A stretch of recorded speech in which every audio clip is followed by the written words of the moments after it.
Alright, we're going live. Cool. Okay, we should be live, gentle men and lads. Welcome, this is Andres Restart, and I am joined by my good friend Brandon, who is Brandon. His birthday was yesterday, so wish him a good happy birthday. I'm 23. There we go. He's now an old fart. You would have been dead a long time ago in the world of Xenoblade Chronicles 3. Oh, yeah. I just hit my 23rd term. Or I guess I hit my 23rd term, but if I was in the Xenoblade world, that would only have been like my 13th term, right? Yeah, because I feel like, do we have confirmation of what their physical age is when they're born? I think 10, I think, is a solid guess, 10, but I think you could even stretch that to like somewhere between 10 and 15. Because it seems like 8. in their first term, they're almost battle ready. I mean, they're born immediately able to like spar. It's not like they have to. Yeah. Like they can go immediately into training. Yeah, so they're gonna be like 10, right? At least. We're pretty close. All right, Ruby, move. So this is my cat. For those who don't know. But yes, this is a Nintendo podcast with occasional Pokemon sightings. And tonight we're going to be talking about Xenoblade Chronicles 3. The game just came out last Friday. Haven't put in as much time as I would have liked to, but I have played the game. I have been enjoying it, and it has been a great time. So Brandon and I have both played it a fair bit. Yeah. So we're going to be talking about that tonight. We're also going to be talking about how there's a Pokémon Presents this Wednesday. We're going to be giving a little bit of predictions on that. But we're also going to be talking about how they finally announced the Mario Kart 8 Deluxe Booster Course Pass Wave 2 DLC. And it's coming out on August 4th, which I think is 3 days from now, which is Thursday, actually. It's Thursday, yeah. Not a Friday. So I was about to say Friday, which is why I went ahead and checked the calendar there. And that's the basic plan. Those are the three main topics tonight. Of course, you guys in the chat, let me know how everything is looking and sounding, and for sure, present any other ideas or topics you want us to discuss, because we will be going back and forth with the chat as we typically do. And that's the general plan for the evening. But Brandon, how are you? How was your birthday? It was good, you know. The only bad thing is that on Saturday I went to the pool with Pedro. He's been on the podcast before. Some of you guys may have seen him. And I guess I didn't put enough sunscreen on one part of my right shoulder, and only that part of my shoulder got burned really badly. So I'm hurting, but it was a good time. Good. Well, not good that you're hurting, but I'm glad you had a good time. Put some aloe on there. Yeah. You know, it's actually interesting having this set up now. People will probably see Ruby move around a little bit more. Because you can see her. Yeah, I saw her earlier on the desk. She's feeling a little bit more explorative now. She's got more vertical options in this room. But guys, please again, really let me know how everything is. The level design. Yeah. Please let me know how everything's looking and sounding. There's supposed to be background music, so let me know if that's audible. But I want to make sure it's not too loud. You know, just the right level. Let me know. Let's check in with the chat, and then we will jump into the discussion for the evening. Let's see here. Guys, also like the stream is super helpful. The more people that like the stream, the more people that'll watch the stream. Oh, wait. I'm predicting that Andres will ask about the audio visuals. That is true, because I do that every time. His guest will mention he can't see the chat while his camera is open. The word well will be used several times, and Ruby will appear.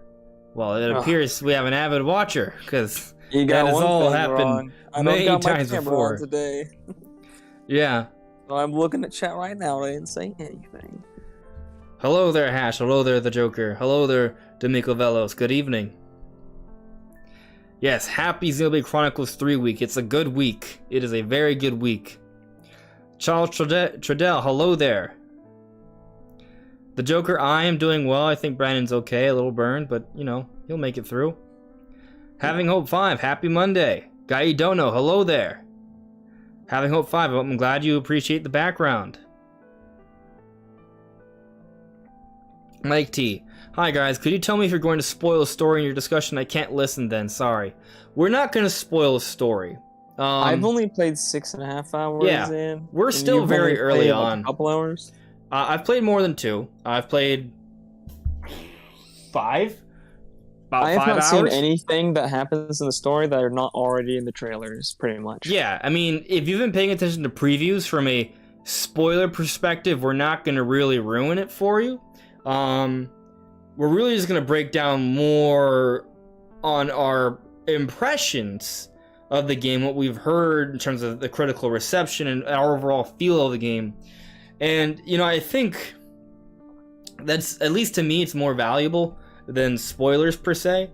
We will lightly discuss story, but not in a spoiler kind of way, simply more of a perception kind of way, like speaking to the voice acting, the interactions, the animations, the plot beats, the setup, things of that nature. Anything talking about the story would mostly be like us just guessing as well, because we don't really know what's happening. Right. Yeah, we're still very early on in the game, and we're really not going to talk about anything that had it. Basically, from a story perspective, we're not going to touch anything that Nintendo hasn't touched on publicly. Yeah. We really so if can't. you've seen the direct or the trailers, I mean, we really can't because we haven't gone any farther.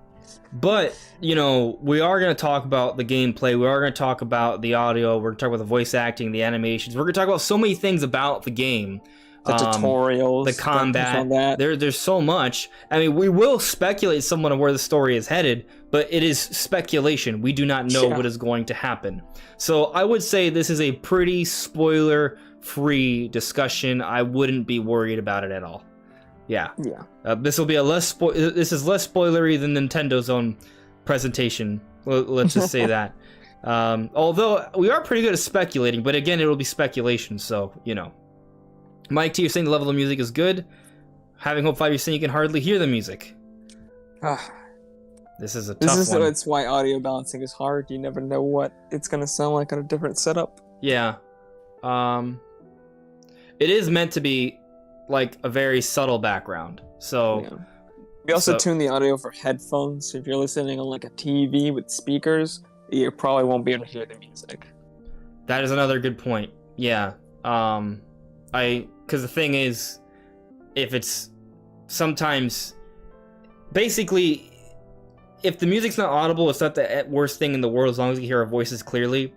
But yes, to Brandon's point, like sometimes when we have to balance the audio, it's because just sometimes different setups just literally receive or rather present the audio in an entirely different way, right? Yeah. So it's like basically almost impossible to kind of get the right setup because people have different setups. So you know, you try and you do what you can, I guess. But you know what would be neat though is if you could have like multiple audio setups depending on where someone is watching something from.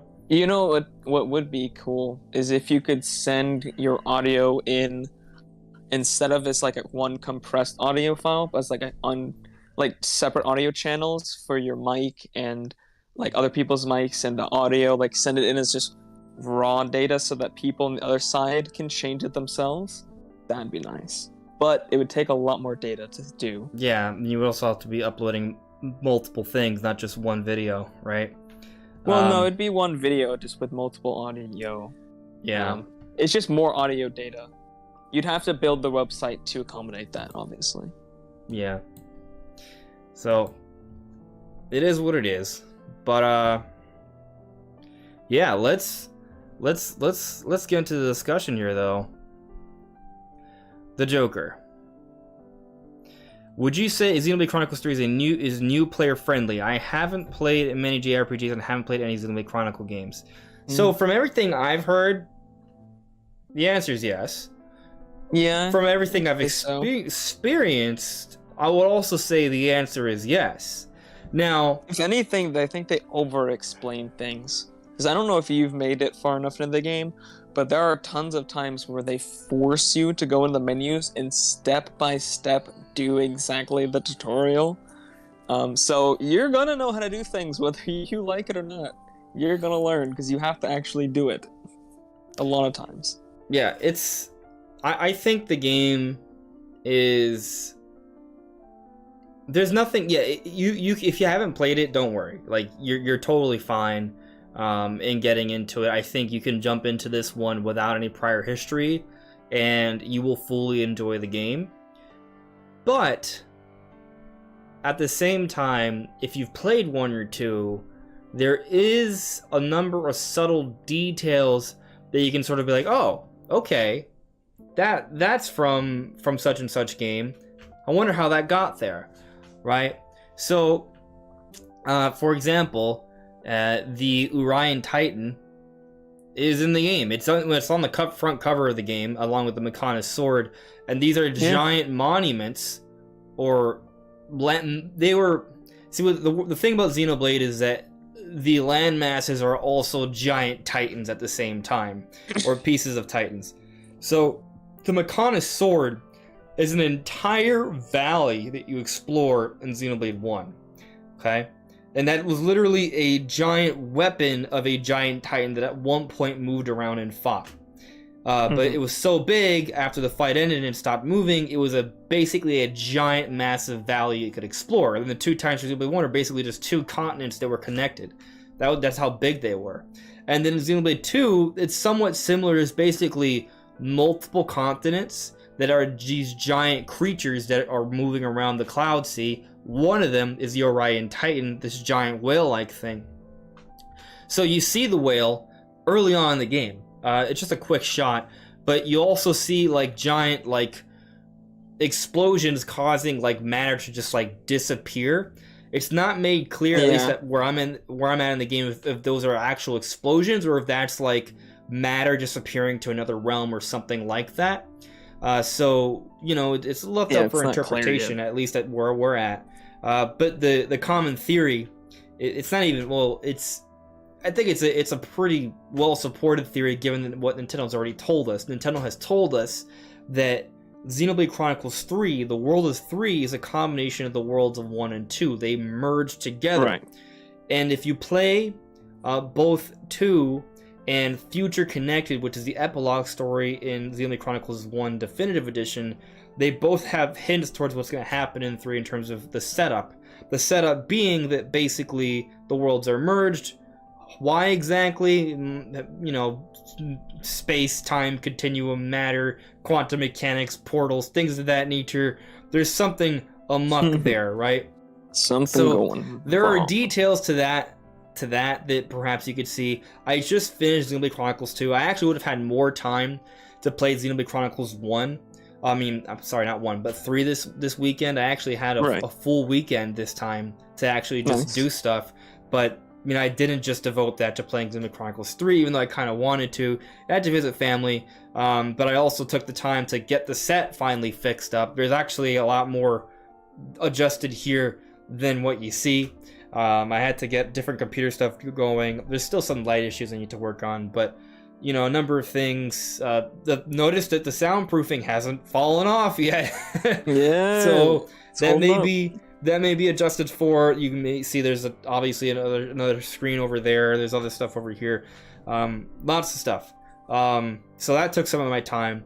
But then also I wanted to play Xenoblade Chronicles 2 to completion. I had already beaten the game years ago when it came out, but I was doing a second run.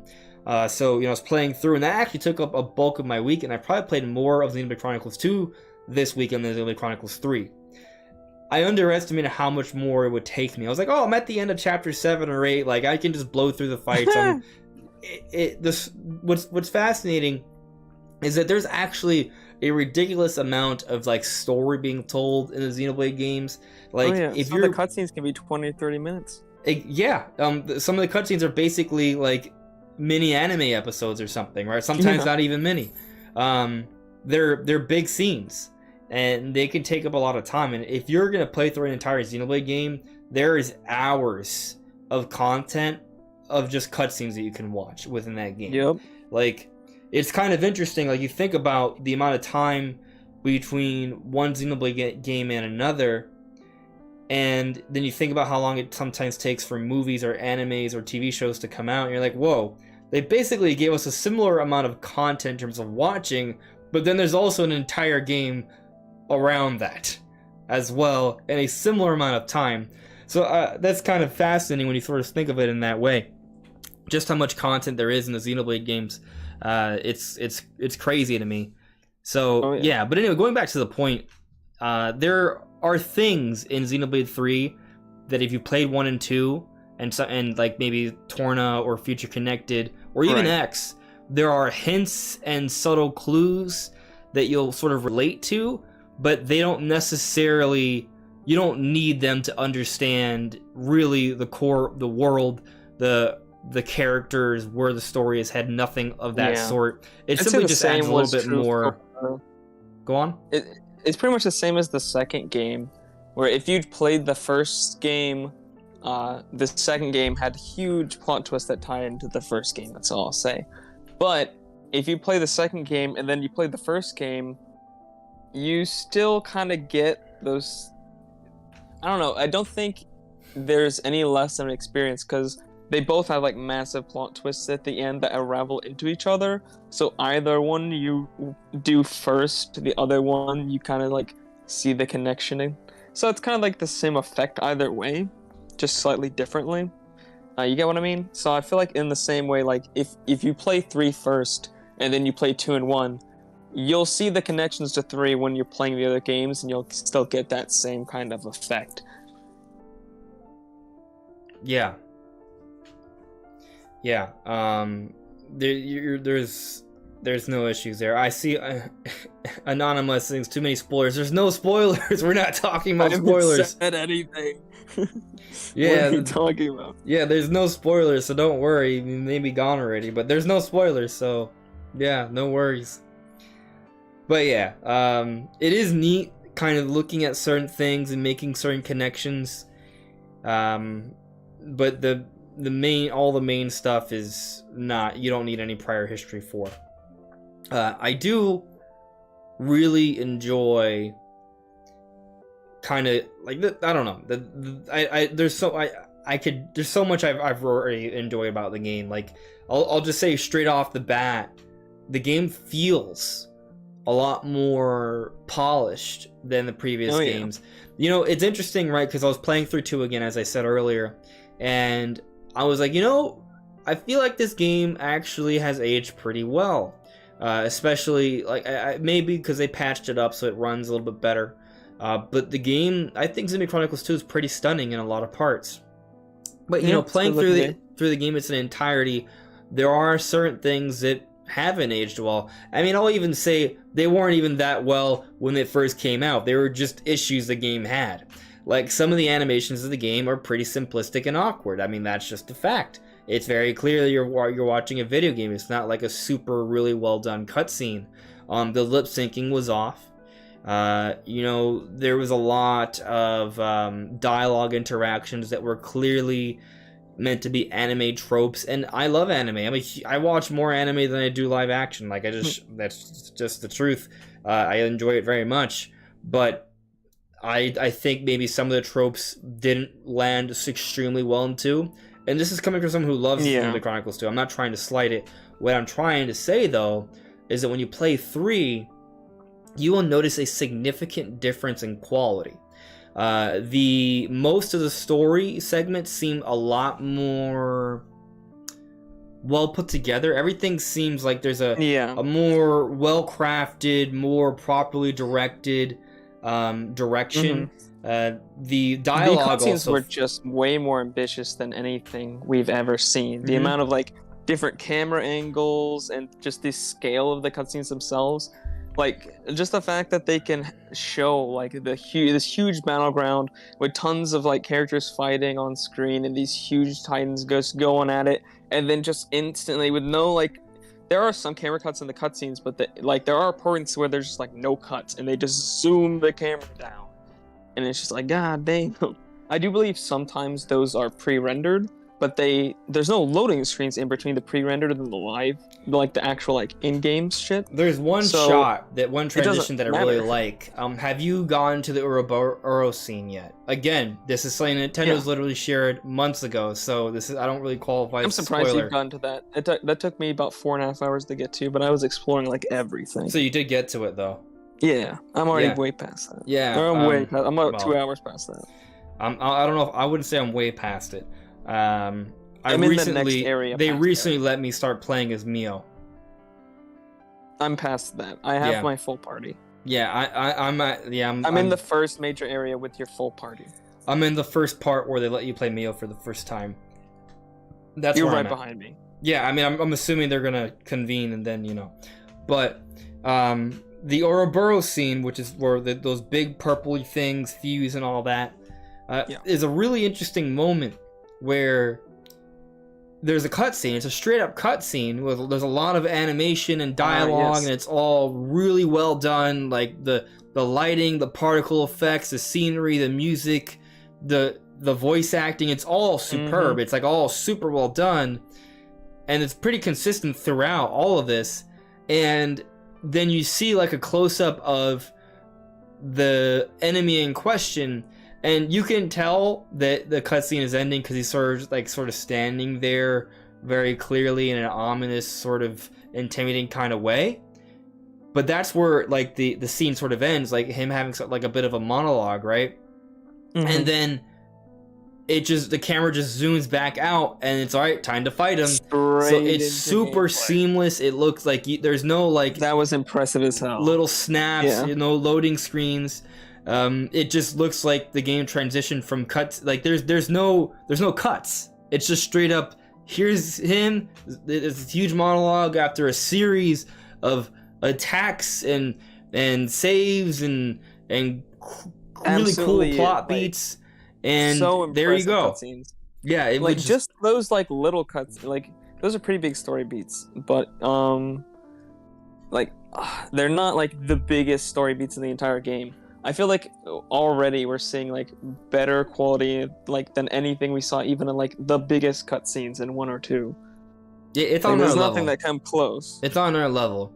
I mean, if you want me to think of a criticism, my only criticism, and it's not even necessarily a criticism, it's more of an observation, and it comes down to preference.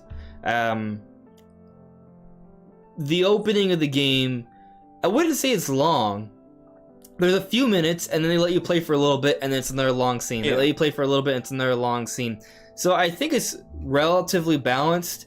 But if you're playing Xenoblade, you are playing Xenoblade for the story. Like that is so. Like they let you explore the world. You're good. There's a lot of world to explore. Don't get me wrong. And I know that the game for me still has barely opened up yet, right? But I know it's basically from previews and just my knowledge of the Xenoblade franchise. But you're playing Xenoblade to experience a story, which may seem a little strange to some people who think of Nintendo and like, oh, Nintendo doesn't do big story games. Xenoblade Chronicles 3, it's a big story game. It's more so than 1 and 2. To the points we're making here, 1 and 2 had significant stories. There may be a similar amount of cutscenes here. I don't know the hour times here. Like they all have a lot of story to be told, but the difference between 1 and 2 and 3, there's very minimal amounts of awkwardness. The voice acting here isn't like campy, bad. It's so bad it's kind of good. It's actually really good. It's actually like just straight up good. It's really good. Like this, like if you take these cutscenes outside of the game and just put them together as an actual show, it holds up really well. Yeah. I'd say the only awkward part is the fact that they cuss in like an in-world way where they like say sparks. And I actually really like that. It's just kind of cringe to me, but I get over it because I'm like I get it. Well, they wouldn't obviously they'd have unique cuss words in a whole different universe, but it's just kind of awkward to me. They still curse though, right? Yeah, sometimes. Yeah, I mean, well, I know in Xenoblade 2 they curse. In 2 they curse a lot. Yeah. It's all the time. Yeah. There's definitely plenty of cursing in 2. In 3, I I haven't felt like they've been Very intentionally minimal. avoiding cursing at all. That's not my experience. But I'd say they replace cursing with those like fake, like in-universe curse words a lot. yeah, like Lance is like, "What the spark?" And I'm like, I don't, it works for me though. I don't have a problem with it. It sounds good, so I don't take an issue with it. I mean, the way he does it, like with his voice act, it's convincing. It's just kind of weird to me. I'm like, oh, what is that? Yeah, I don't know. I like it. It doesn't It's bother just a me. me thing, I think. Maybe. To me, it actually adds to it because it just kind of further strengthens the idea that there's already like an established sort of culture here that has Right. their own sort of like little nuances and little things they do and colloquialisms, and to me that just adds to it. Now, I can see that. it hasn't felt forced to me. To me it's felt all natural. Like I never paused for it. But if I ever paused for it, I was just like, oh, that was cool. What the spark? Like it just it fits. It's like like I know what he's saying and it works. It just sounds pretty cool. But that's my take on it. Jean Carlos asking, Oscar worthy voice acting. I feel like I don't know. award shows in general are very Who cares about the politically oriented. There's a lot of bias there. It's not just with movies and TV. I think video games as well. The Game Awards is so politically oriented. Oh, yeah. But I'll tell you, I don't think the voice acting is good. Like I'm telling you, like I'll go back to what I said earlier. You take these cutscenes, you put it in a show. Obviously you have to put in a few parts to fill in some of the blanks, but it would be a cohesive, well done show that a lot of people would really like. Yeah, I think it's finally voice acting on par with one, maybe better than one. I don't know. Oh yeah, it's way better than I don't one. know. Shulk is just such a good character. Like, I forget his name. I usually can remember his name, but it's just slipping off the top of my head who plays Shulk. He also has a voice in X and 2, I think. I'm not saying he doesn't. It's not a good. Obviously, I'm not saying they didn't do a good job, but this is just it's night and day. Like it's not even. I'm not comparing necessarily one character's voice versus another. I'm thinking about just the overall ensemble, the overall cast. Everything is done because in Xenoblade, even in 1, well, maybe I would agree with you that the voice acting in 1 is better than 2. It's still like 3 is still better. Like, and I don't think it's close because 1 still has like a lot of those sort of weird, campy, awkward moments. But it works because it's like it's the world of a video game. It's exaggerated. Like you're okay with it. In 3, I think 3 takes a much more serious composition of the tone, and it's not jarring in any way. You understand what I'm trying to say? Some of the times, yeah, I get you. But I think sometimes the composition of the scenes in 1 lets down the voice acting. It's like sometimes they have to transition very awkwardly between lines. And I think if it had cutscenes that were as high quality as 3, which obviously the Wii could never have handled that, but say it could, I think they could have done just as good a performance. I think some of it was technical limitations. I don't think it was necessarily the voice acting itself. And you know what? To that point, I'll say that I think oftentimes when it comes to like movies or TV shows, sometimes people will watch that production and they'll come out of it thinking that wow, that movie had terrible actors. And sometimes you'll see those actors in the future and all of a sudden they seem amazing. And you could argue, oh, they just got better. Sure, maybe. But I think sometimes it's not so much the acting, but it's the direction or the conditions around the acting, right? Because if you're given a certain set of lines and you're told that, hey, you have to say this under these circumstances, regardless of what kind of tone or pacing you may fit into there, if you have to say certain specific things in a certain specific environment, it may just not flow very well, regardless of how good you are. Which in part comes down to the writing and the direction. So sometimes, to your point, Brandon, with Xenoblade 1, maybe some of the dialogue in 1 didn't come off as strong because of other circumstances, in part having to do with just the technical limitations of the Wii and just how it was a video game, the transitions and things of that nature. So I'm not even necessarily trying to say that the voice acting is just... I still feel like the voice acting in 3 is really good because I haven't seen a bad voice actor. Like, it's all been strong so far. I can't remember anyone that I thought was bad in 1 either, though. But really, the point I want to fair. get at here is that it's not even just the voice acting, it's everything surrounding the voice acting. It's the lip syncing, for example. Now, when they speak, the lips match well. There's no like, oh, that's off. There's none of that, which was like that in 2 if you played it in English or any other language but Japanese. By the way, if you played 2 in Japanese, it's really good, just for the record. But anyway, I'd say the timing of the lip sync is very good, but obviously the tech behind like them matching exactly the words they're saying, it's not like super good. It's kind of decent on it. Like sometimes it actually kind of looks like they're saying it, but sometimes it just kind of looks like their mouth is moving when they're talking. But it's not terrible. And I don't think there's like a ton more they could do, honestly. Yeah, I mean it fits. I haven't seen any moments where I felt really it's been awkward at all. No. So it's been pretty solid. Fine. It doesn't look like movie quality maybe sometimes, but it looks good. It never pulls me out of the experience. And I think that's the important part. When you notice it, it's a problem. If you don't notice it, it's good. So the lip syncing, right there, that's another point to why the story seems stronger, because it's still immersive. You're not stopping to question it. But also it's in part the animation work. The animation's a lot more fluid now. And the models are a lot cleaner and sharper too. So, for example, you go to 2, in Xenoblade Chronicles 2, there were a couple moments where you might see like a character cross their arms, and I don't know if you know what I'm referring to, but there's a couple moments where you'll see like in 2 where the arms will sort of go like this, and it just looks super awkward. The armor clips into itself. It clips in, or the elbow looks like super janky, and you're like, okay, that's just weird. The proportions on the models were kind of weird in 2 in general. Yeah. You don't really see that. You don't really see that in 3, at least not from what I've seen so far. It's like barely any clipping or anything in the cutscenes. They really don't. It doesn't look like janky in that way at all. Yeah, and another thing though, when you watch some of the cutscenes in 2, now obviously, maybe not obviously, in 2, and I'm sure it applies for all 3 Xenoblade games. There's kind of like a tier department. Like, there are some cutscenes that are clearly meant to be, like, the best of the game. There's, like, a mid-tier, and there's, like, a low tier. That still exists in 3, but I would say, like, there's, no low tier. It's just kind of mid. The low tier in 3 feels like maybe is still better than maybe the mid-tier. Yeah, it's like mid to high tier in 2.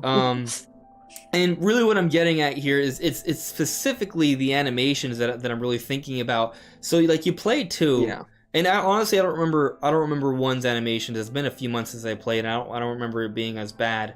It just with 2, like their particular characters only have like a handful of animations, so they use the same exact animation to express very complex emotions sometimes, and it's just like, okay, that's kind of weird. It's like, man, I'm so sad. Man, I'm so confused. Oh man, Jin was like that. Jin killed Hayes. The cutscenes, unless it was like the biggest cutscenes. Yeah, like all the minor, anything that wasn't a major story cutscene, they were all like that, where they're just like super stiff. Everybody's just kind of looking. They're just kind of standing in a circle, looking at each other, and then they just kind of awkwardly walk off. Yeah, and I love Mia. Mia's one of my favorite characters in 2. But like she had a lot of moments where she'd be like, "Oh, I hate you," and she'll do like the weird like cat thing, like, which it's meant to be cute and funny, but when it's used to express certain serious, important emotions, and it's clearly like the same animation's been used repeatedly in a story segment, again, I like the story in 2. But I'm simply using it as a comparison for 3. That doesn't happen in 3. In 3, there's a lot more fluidity to the animations. They all feel a lot more natural. There's a slight bit of that snapping kind of like running a little bit, but it's very much minimized compared to the older games, and it's very rare. And some of the lower tier the actual story 3 cutscenes, like if a character moves around, you'll notice that they kind of just like, do the rotate walk sort of thing. Right? Yeah. It's a lot more subtle compared to other previous games. So I'm not saying like Xenoblade Chronicles 3 is basically a full-on like epic Marvel multi-billion dollar CGI movie, but there's a significant difference in fluidity, in pacing, in literally every sort of category you would consider for how a story can be told in a video game. It's all done so much better. Everything is... The choreography for the fights and the cutscenes are insane. Oh, I will say, though, 2 already had really good fighting choreography. Like, some of the best parts of Xenoblade Chronicles 2's cutscenes was the fighting choreography. This is just as good. Well, at least as good. It's at least as good. These cutscenes are way bigger, though. There are some significant cutscenes in 2, but you see those more towards the end, right? Yeah. You see similar levels of epicness and ambition right from the beginning in 3, to your point. So yeah, it is substantial, for sure. I mean, the opening cutscene, again, this is not a spoiler, it's literally in the Xenoblade Chronicles 3 Direct, it opens up with a giant battle. Bodies are dropping everywhere, there's gunshots and lasers, particles, there's atmospheric smoke, and there's everything. Like, there's so much going on there, and that eventually just transitions to you on the battlefield, right? It's almost kind of, I want to say almost like Call of Duty-esque, like they've had moments like that in Call of Duty, but they do it in 3, and it's a little different when it's a Japanese RPG versus Call of Duty, right?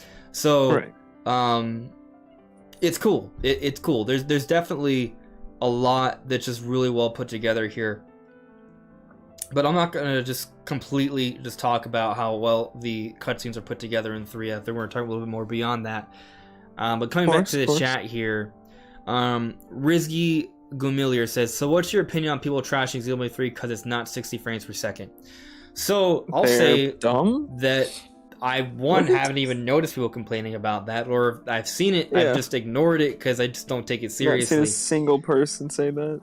Now, I mean, to be clear, right? Like, it's one of those things. It's a Switch game, so there's you kind of have to have your expectations in check here. It's a Switch game. Now, I think some people want to sort of attack any game on Switch, like, oh, because of the Switch game, therefore it can't be a 4K 60 FPS experience. I mean, okay, sure, then whatever. Don't pay attention to Switch games then, because that's just what the Switch is. That's the limitation, and you're gonna have to live by it, or just not care about the games on there, right? Like, I think I did see one person say, man, the Xenoblade Chronicles 3 would have been amazing on a better system. I think it's amazing now. It's not going to be on a better system, so, you know. Yeah, I mean, it will be eventually. Maybe. But, you know, who knows if they'll actually update it for that? I don't know if it'll. Yeah, I don't know if it'll be optimized for a more powerful system in the future. But it doesn't really need to be, though. Is I think the main point to be made here. Like, you play 3, and it still feels a lot better. It looks and runs better than 2, and 2, I think 2 had a lot of potential. Brandon and I have talked about this before. You know, like, 2 demonstrated a lot of really cool graphical technologies, a lot of things that we hadn't really seen before in a Nintendo game. In some ways, it just kind of innovated in and of itself without even really thinking about the hardware, right? Like, you look at the Cloud Sea and some of, like, the metal work and things of that nature, and the geometry and the scale and the giant moving titans in the background. Like, there's some pretty special stuff that happens in 2. But there's also the resolution issues, right? There's also, Brandon, you and I have debated this before, but I feel like there's lighting issues in 2. There is strange lighting transitions at times. That's what I'm mostly getting at. Like, if you go inside a building and you come out, like, sometimes it looks cool. Like, if you're in the Argentum trade guild, when you come out, it's like super, super bright, and I actually think it's a really cool graphical effect because it kind of emulates when you've been, like, in a darker area, come out and there's a really bright sun, so it's sort of blinding. I think it looks really cool. Intentional. And yeah, that feels awesome. But there are other parts of the game where there's, like, a long tunnel, and at the end of the tunnel, it is outside, so you're sort of, like, in a deep area that's, you know, away from the light. But as you walk through the tunnel, the light, it's almost like 3 or 4 different, like, light color sets, and it just, like, hard. It's not a smooth transition. It's like a hard transition. It's like flick, flick, flick, flick. My theory for that is that they use probes for their lighting that need to be loaded per area. So if you're moving through, like, a tunnel, there'd be different probes on the other side that need to then load, but they can't obviously load at the time. So you're seeing the ones behind you deloading and the ones in front of you trying to load. Yeah. Change the lighting, that's why it's doing that. But that's just a theory. It makes sense though, because I mean, to me, it's clearly a loading issue. It does feel like a loading issue. So there's a lot of like little things like that definitely needed optimization. In 3 though, you don't notice that. There's a lot of really cool lighting effects. Very first scene in the game that you play through, after you have the initial fight, you guys are, I'm not going to spoil anything, but you do have to sort of like walk back to your colony with your party members, and it's basically like it's big sort of like, it's not like a super colorful environment. It's actually a very limited in terms of colors, which is rare for a Xenoblade game. Right. It reminds me of Death Stranding. That the environment reminds me a lot of Death Stranding. If you've seen that. I didn't play Death Stranding, but it's like basically almost sort of like a barren wasteland. There's a lot of like shapely rocks, and then there's like a very like yellowy sort of overcast light. But as you walk through, you can see the like streaming beyond the mountains and stuff. Yeah, like there's a lot of like light rays or angel rays, however you choose to like describe it. And it feels very natural, and it's like reactive to as we walk. There's a lot of like fog, like ground fog in the distance and stuff, and just the volumetric lighting in general just looks amazing. It looks like the light is like spilling out and filling the environment. It looks amazing. Yeah, that I felt as well, and it looked really cool. And when you combine that with the music, which is also like really soothing,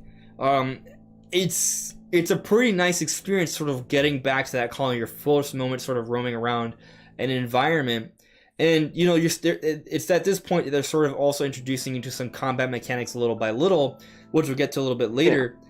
But this is all following a pretty epic initial cutscene to the game. So the game's just kind of really well paced. Like you go from like one epic, really well done cutscene to a really beautiful environment you're walking through that from a technical perspective when relative to Switch games, it's impressive. Now you may argue it's not that impressive on other systems, but the way it's done is also very artful, very considerate, very artistic. So it kind of, there's like a lot of bang for buck for the technology that they are demonstrating here, and it really hits home, I would say. So it's awesome, and I don't really think the game needs to be 60 frames per second. Now, in the future, if there was more powerful hardware, would I want Xenoblade to be 60 frames per second? Sure, yeah, I mean, if you can go for it, go for it. Yeah, it'd be nice. But, like, it's not, like, needed. It's kind of one of those things, like... Yeah, it's an real RPG. Time, but you're still mostly, like, setting up and waiting on things, and it's a lot about timing, and a lot less... But not, like, timing in the sense like Monster Hunter kind of timing when you need like split-second reactions. It's just like waiting timing. Yeah, I just overall, just speaking to the game's like visuals, I haven't noticed any performance hiccups. First off, right? And I think that's the most important factor. It's not so much. It's like very, very minor skips every once in a while, but like. Nothing. Like, it's nothing. It was like jarring. One camera. Like it skipped like one time, and I was like, "Oh, that was weird," and then I couldn't replicate it. Okay. So yeah, I mean, but that's a minor issue, right? If it happens a lot, or just the dynamic resolution changing or something. Yeah, and it increasingly becomes a problem. Like it's to me, what's most important is consistency and maintaining immersion. So whatever sort of helps to support that immersion. Great. What doesn't help to support that immersion? When the game is very blurry and it's hard to see, so you're sort of taken aback, thinking, "Oh, are my settings right? Is something wrong here? Do I have to move forward to see more clearly?" Things of that nature. That's bad. That's when resolution becomes a problem. If you go back to Xenoblade Chronicles 2, when you switch from docked mode to handheld mode, there is a significant decrease in resolution. It's very terrible. It's very noticeable. That's off-putting. That takes away from your immersion. It takes away from that seamless transition from dock to handheld mode. It's a little bit more of a softer. It is still lower, and I would say it is noticeable, but it's a lot. Dark mode is passable if you don't put Xenoblade 3 and 2 side by side. Like in Xenoblade 2's own context, it looked fine enough. It was definitely a soft game, but it didn't look like too terrible. But it didn't look great either. In like dark looking mode. at 3 is just so crisp and clear By comparison. Yeah. And I don't remember hearing what the resolutions were. Like, the resolution in 3 isn't like incredibly it's about the better. same. Yeah, it's dynamic 720p, which according to Digital Foundry regularly hits 576p, which surprises me looking at it because it doesn't even look like 720p. Honestly, there's it looks something like else they're 900p. doing in 3 that makes the image look clear. Yeah, they're using a technique which essentially like looks at previous frames to put data into the current frame. It's something that has been used a lot lately in like PC and on the like PS4 Pro and Xbox One X. That was a big thing. Yeah, it's essentially you get a much higher resolution out of a lower resolution by taking information from previous frames. and the game. Oh, basically the point is the game looks smooth. It plays smooth. There aren't a lot of moments that sort of take you back and like, whoa, what's going on? It really just it maintains your immersion. It's impressive. The yeah. cutscenes are insanely impressive. Mm-hmm. And I know that occasionally there are some of them that are pre-rendered. I imagine the ones where they zoom like all the way out in the battlefield and they have the two giant, like those Titan things that were fighting. I imagine that was pre-rendered. But they move straight from pre-rendered into real time and you cannot tell. Yeah, it's ridiculously impressive. There's a lot of very technically impressive things that, as we talked about, some of the cutscene transitions are crazy. The animation works a lot smoother, it feels a lot more natural. The voice, the lip syncing now makes the voice acting feel a lot stronger because it actually fits naturally. Everything from a technological perspective is coming together for 3, and it's working really, really well. You can tell that 3 has the polish that 2 needed. And for those that have been around for a while, I want to sort of talk about how we discussed these things before 3 was even announced. When we were just talking about the rumors and the reports, we talked about, hey, this game is all hands on deck. This game is going to be very ambitious. This is Monolith Soft is putting everything together for this, and we're seeing that now. We're seeing that this is a culmination of all their work over the last few years. This is everyone putting it together. This is peak Monolith Soft Studios. Yeah. And that's really impressive. And I'll go as far as saying, and we haven't, there's a lot of other things we haven't even touched on yet about this game, but I'm already going to go out and say it. This game, obviously, it's still early in the year. There's a few other games that I'm expecting to come out this year, or they're already announced this year, that are going to be strong candidates for like best Nintendo game of the year. But I think Xenoblade Chronicles 3 is probably going to be my bet for best Switch game of the year. I couldn't. Yeah. It's probably going to end up being my personal game of the year because of my Nintendo bias. I still haven't gone around to Elden Ring. But, from what I've heard of Elden Ring, I'm sure Elden Ring is going to win Game of the Year. I don't think of anything that's really going to compare to it. But, if there's one game that I would say, again, I haven't played Elden Ring, so I can only say so much, speak so much to it. But if there's one game this year that I really feel like actually truly deserves some Game of the Year consideration, from what I understand so far, because I haven't finished it yet, it is Xenoblade Chronicles 3. Because in truth, I haven't really seen anything yet, and I haven't seen any reason to suspect that there's anything wrong with this game. It could be a preference thing, right? You may not like having a very story-centric, cutscene-heavy game. For some people that could be a problem.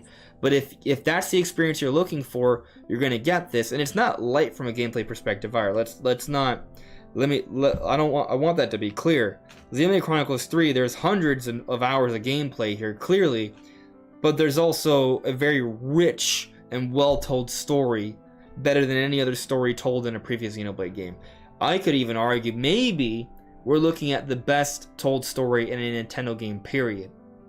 Yeah, could be. Which you may think is saying a lot, and I think it is, but it's also maybe not saying that much at the same time. Yeah. Because you there think are about other giants. what other Like Nintendo games Kojima are and there. stuff. Say it again, Brandon. There are certain giants in the story industry, like Kojima, which I'm sure Yeah. many could argue might surpass Xenoblade if you're that might be preferential. I think it is. You know. I personally don't love the Kojima stories. I haven't played out all of them. They're just a little weird. But I think a part of that is also some of these series that I've tried jumping into, like say for example Metal Gear. I didn't jump into it from early on, so I'm like not like a huge fan of it. So when I get into it, it's just kind of a little bit too slow paced for me.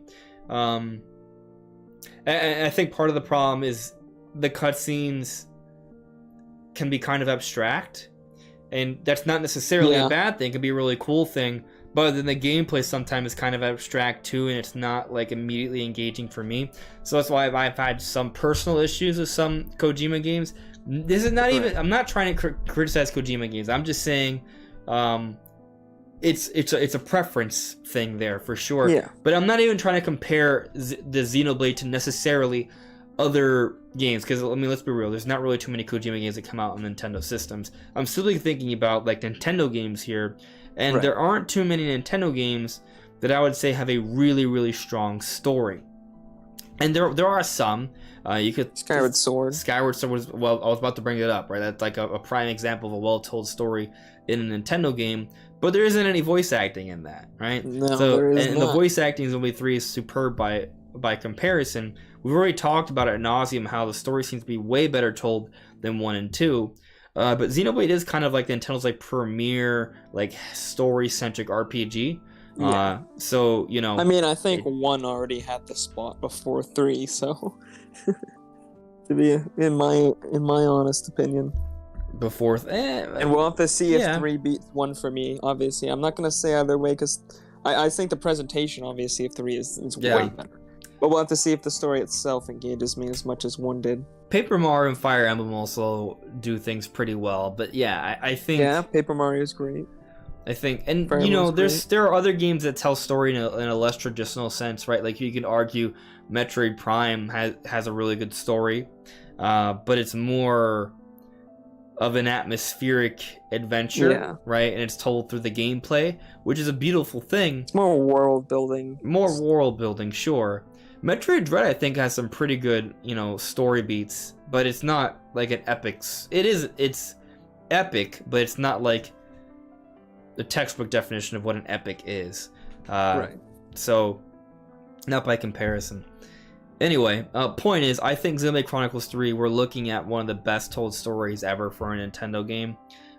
Again, that may seem like hyperbole, and it may be. I'm simply speaking on what I have heard, what I expect based off the history of the Xenoblade series and what I think Microsoft is capable of, and based off what I've played so far and where I see it going. Because, you know, these first 5 hours have been great, but the next 95, it could be all downhill from here. I don't think it will be. That does not seem to be the direction at all, you know, but I'm putting an asterisk there because I don't actually know until I've played it myself.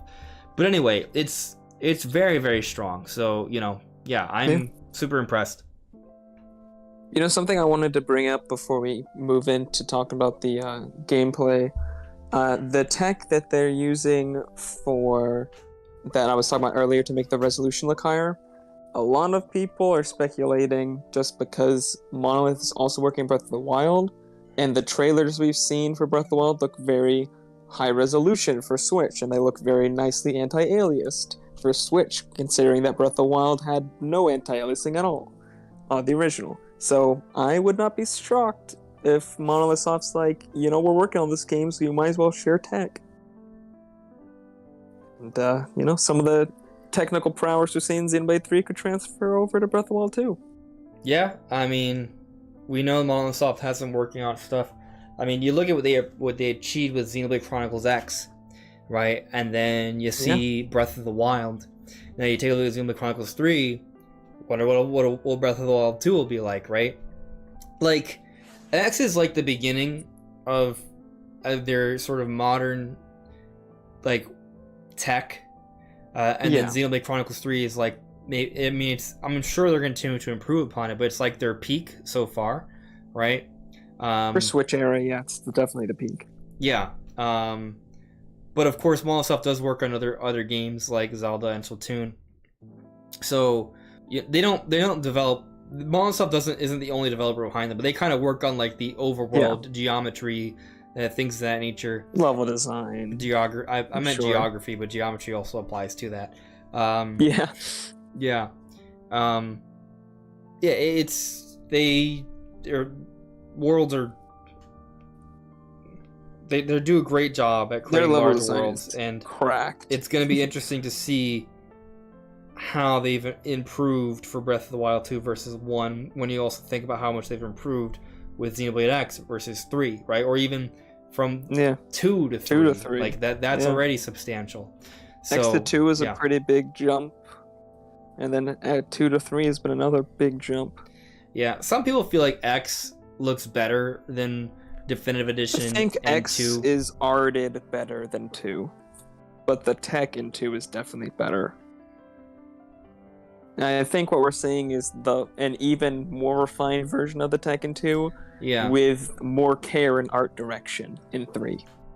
Yeah, for sure. I probably should change it so my Switch doesn't turn off if I'm gonna have it off on the background. But it's fine. The no signal thing, honestly, I've been watching it. It's sad. I wish it was one of those like ones that can hit the corner, you know? Oh yeah, yeah. That would be. This one's not satisfying at all. No. But what you actually see though is that once you look past the no signal thing, it'll disappear after a little bit. I could get up and turn off the TV, but I'm not going to. Is you see like another version of Samus? It's like Dark Samus. Oh yeah. Yeah, which is neat.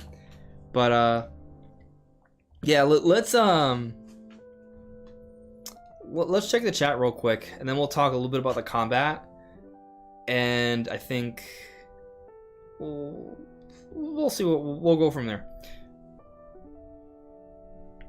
Mike T, people who don't think who think everything not or 4K is trash. Everything that's not 60 FPS or 4K is trash or the worst.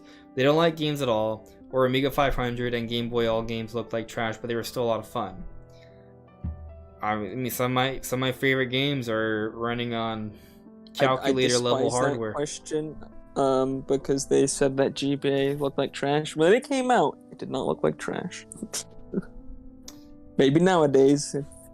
Actually, pixel art holds up. Do not call pixel art trash. It does not look like trash. Pixel art is beautiful. How dare you? Yeah. Yeah, I mean, but yeah, I get you, man. Like, I don't know what people expect for the Switch. I mean, if you've played 2, you know that 3 is not gonna be 4K 60. I think this is anything about the Switch. Something where like expectations versus reality. So like my expectations for Switch games isn't that it's gonna look like a PS5 game. Like it, so I'm never disappointed. My expectations are so much lower for Switch games than any other console. So basically, I don't really look at Switch games and compare it to other systems. If I do, it's not like on a like per pixel basis, right? I'm not pixel counting unless it's a port of the same game, like. And then I'm impressed if it looks remotely comparable. Yeah, I'm just impressed. I love watching those Digital Foundry breakdowns of Switch games, just showing off all the cool ways that they actually made them work. It's crazy. Yeah, it's super interesting. It's fun. It's kind of just fun to see what they can do with the Switch hardware. Yeah, Switch tech is so much more interesting to me than new tech.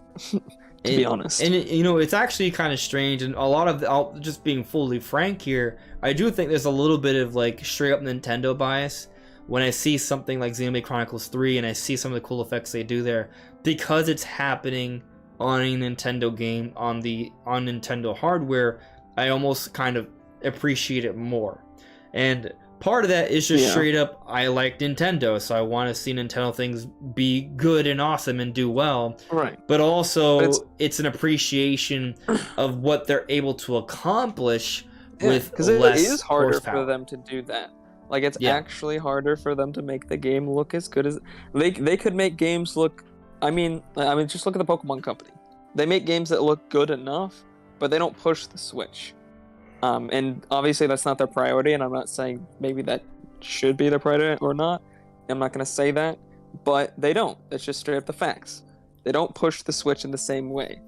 And other companies could do that, and their games still sell, but they don't. They chose to make it super good. You want to know something else that I think should be sort of considered? If you're like predominantly a Nintendo gamer, and so this doesn't apply to everyone.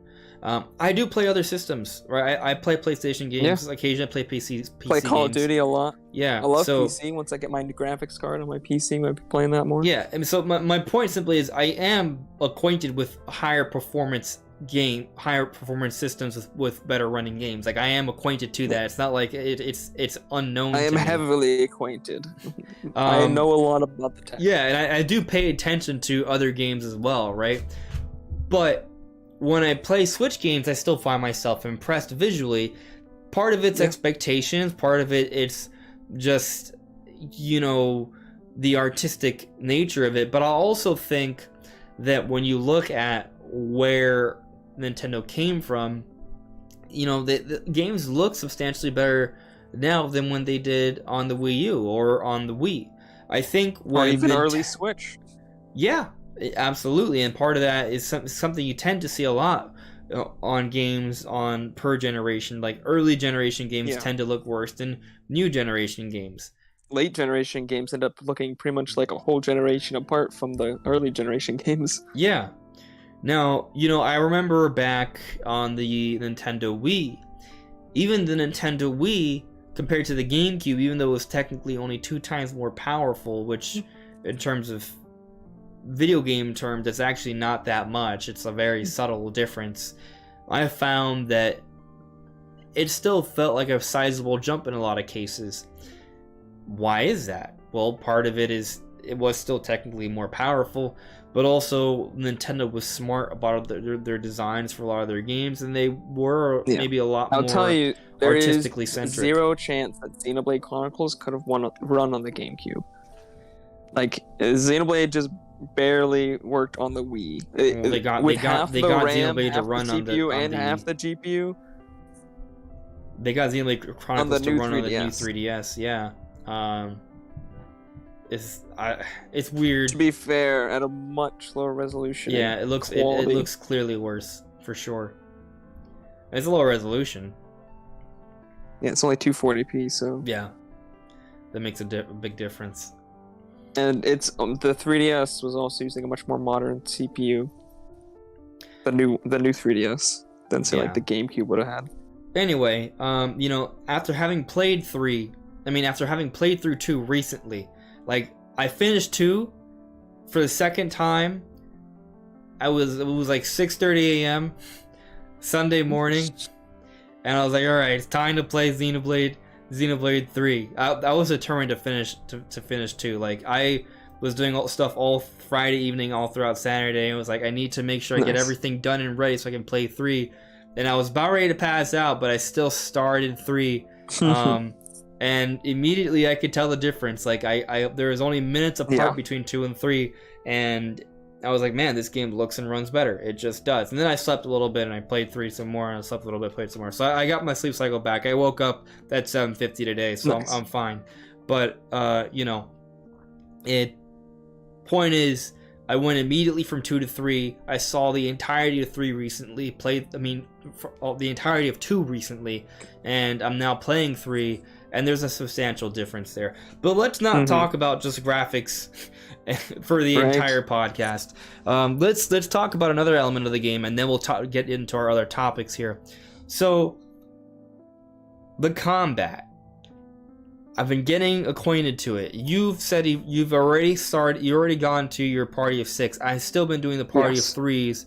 But I have my party of 6, and I can change classes for certain characters in certain ways.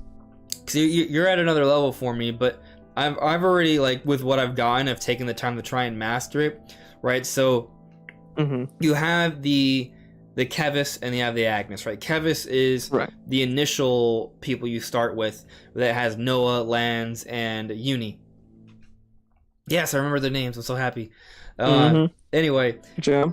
Yeah, thank you. You play them, and their controls are meant to sort of emulate Xenoblade 1 controls to some extent with the auto attack.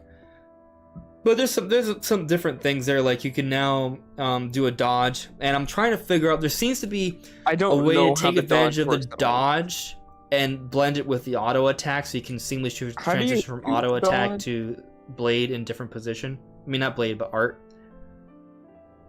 What are you gonna say? I asked how you do the dodge because I actually don't know. You press the right stick. Oh, okay. Did the game tell me that, and I just skipped through it because there were some text boxes I just mashed on accident.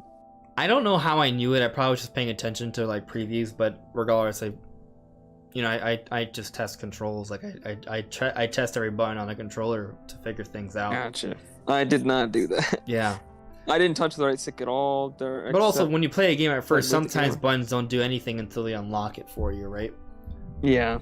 But I think the dodging is... with the menus in this game. There's just not the option until they tell you about it. Yeah, but dodging is available early on. Now, I haven't really used it to dodge per se, though. I've used it more to, like, move.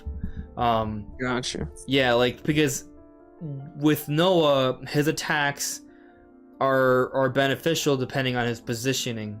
So he has his side attack and back attacks, and they're stronger when you do them from there, and they cause different effects. So how do you do the combo, your normal combo chain? Because what I like to do is I use back attack first, and then I have air slash, and then I'll use the side attack to break, so then I can topple and daze. And by that time, my back attack is charged up, so I'll get my third attack I need to charge up my special, and then I'll cancel out of the back attack into the special. Yeah. And that's my basic combo routine. So it's situational for me. So for me, what's interesting about 3 is that they've placed more emphasis on positioning, because a new mechanic that they have now are the circles. They have circles on the actual battlefield that give you different perks, right? Like there's the attack up circle, there's a defensive circle, there's a healing circle, there's an evasion circle. There may be more, but those are the 4 I've experienced so far. And sometimes they can compound upon each other because those circles can overlap. Right. So you want to think about where the circles may be, and you want to get into them. For those who may be confused, so like let's say you're Lance, who's kind of like the Rhine of this game, right? Like he draws in attention, aggro is what they call it, so enemies focus on him. He's a defender. He's a defender, exactly. He's big and strong and bulky. He can take a lot of hits, and because he makes enemies focus on him, that allows for people like Noah and Uni, who aren't as strong from a defensive perspective, to focus on healing or offense. And that's his job. But a nice little interesting perk of being Lance is he has like a small blue circle that's around him, and anyone who's in that circle, Lance included, I'm assuming, their defense goes up. So sometimes you're going to be so sometimes you may want to be right next to Lance when you're Noah, so you get a defensive boost. Or sometimes Uni will set up an attack circle, so you may want to try and position yourself so you're in the attack circle dealing more damage. But that's situational because that circle goes away after a little bit. I actually changed her attack circle art, but then later on I realized that if she doesn't have that, it makes it very hard for her to charge her special. So I've been meaning to put that one back on. Yeah. I've been playing most of the game without the attack circle, which has been making her not be able to get her healing circle. So not a lot of circles for me. And I'm glad you brought that up, right? So we're at this point, we're sort of kind of tying into how this game is different from other Xenoblade games. Like, we're just still scratching the surface because there's layers upon layers here. But even with the early on portion of the game, you have the arts, and then there's like the special, I forget the name of it, but there's like that special art, right? The A button art. Master that's even arts? strong, the master art. Oh, no, not that one. No, I think that one's I forget what it's called, but it's not the Master Arts are different. I don't remember what it's called. I don't think you've unlocked Master Arts yet. I may you not can't change your class. But basically, when you play in the game, you have your Y, X, and B arts, right? They're literally like you see them on the screen. It's like in the shape of the control buttons. What I'm talking about is your D-pad arts. Your Master arts. I haven't gone there yet. I'm not there yet. But there's the A button, it's like a stronger art. You can only unlock that by doing things that are for your role. So, for example, Noah, his job is to position himself and deal damage in different ways.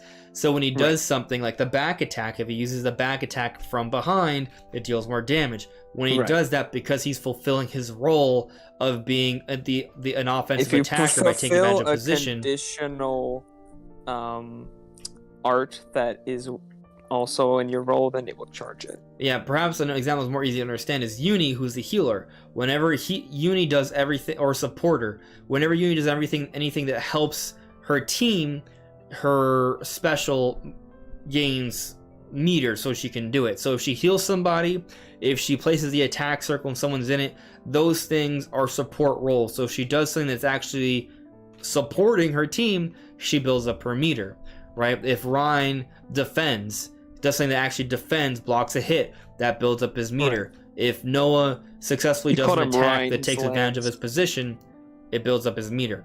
So for me, right, like there's a few different things I'm balancing, right? So I'm thinking about which circles are available, a defensive circle, an offensive circle, a healing circle, and positioning myself within them. But also there's the balancing act of when do I if I have to step out, or I try not to step out to take the most advantage of those circles while doing my positional attacks, be it the side or the back attack. But on top of that, you want to also be auto canceling. So if you don't know what auto canceling is, basically it's pressing an interaction. You press an attack when you finish another attack. So if you're doing your auto attack where you'll like swing again, you want to press your next move as the attack hits the enemy. So let's say I do an auto attack hit. As soon as it hits the enemy, I'll press X or Y to do a side attack. I do the side attack. That side attack I see is about to activate my special attack because it's something that supports, something that Noah's supposed to do, situational attacks. You want to cancel your auto attacks into arts. You want to cancel your auto attacks into arts, your special. Into your special, right? So the moment the side attack lands, causes the break, then I can do the special. But then sometimes maybe I want to wait, because if I do the side attack, it may lead to a chain that topples the enemy and dazes it, so then it's down. And I believe attacks are more effective when you do that. Is at pulling that off. What? The AI will almost always pull that off. Yeah, they're very consistent about pulling it off. Almost every single time I've done a break lead to the topple, which knocks down the enemy, and then leads to a daze. So when you attack when they're in that position, I think you do a little bit more damage. So it depends on your special, but Noah's special does increase damage if they're dazed. Awesome. So what's cool about that though is that if you do the side break, you could auto cancel into your special, but maybe you may want to wait just a little bit. That depends. Maybe you'll go and try and do your back attack. That's why I cancel my back attack into my special. Or you use your other art, and I actually changed my art to the air slash. And the reason I changed it to the air slash is because as long as you have your timing right, you should be able to get an auto cancel off every time. Yeah, pretty much every time, yeah. And if you're doing the auto cancel, I didn't take too much time to really do calculations here, but what I sort of guesstimated, the auto cancel boost makes the air slash stronger than the initial art that was there.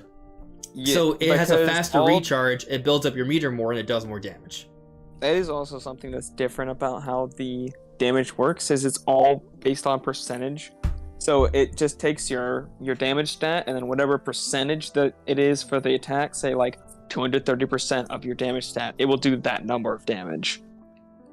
Yeah. Which is way different from how it used to work, where it was like stat based.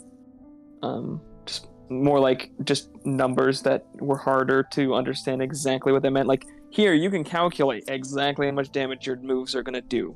Yeah, everything's very clear. I think that's a whole other point here. We could get into the combat, but I'm sure we're going to talk more about this stuff next week anyway. The the menus are very clear. Everything's easy to read. It's all well understood. The tutorials are, to your point earlier, maybe almost a little bit too hand-holdy. It would have been interesting if they maybe minimized that a little bit based off the difficulty you chose. Right. I'm assuming they haven't. When you unlock the ability to change classes, it forces you to change every single character individually, step by step. Yeah, when they do literally not let you do anything else but the actual thing, as opposed they don't just tell you how to do it. They force you to do it to make sure you know how to do it. The exact one too. So like if you need to scroll to the next character, you can't hit L to scroll around. You have to hit like R to scroll directly, which is so weird. Yeah. It's a minor gripe for me because one, you kind of ruins the pacing, which is normally really good for the game.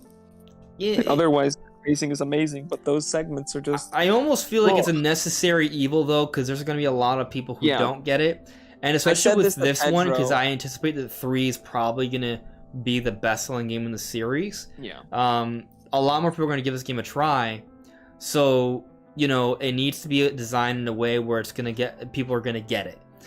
So I don't really have a problem with it.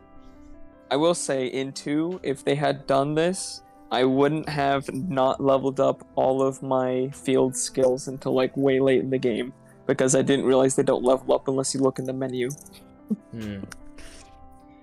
Because it would have made me look, so I would have known.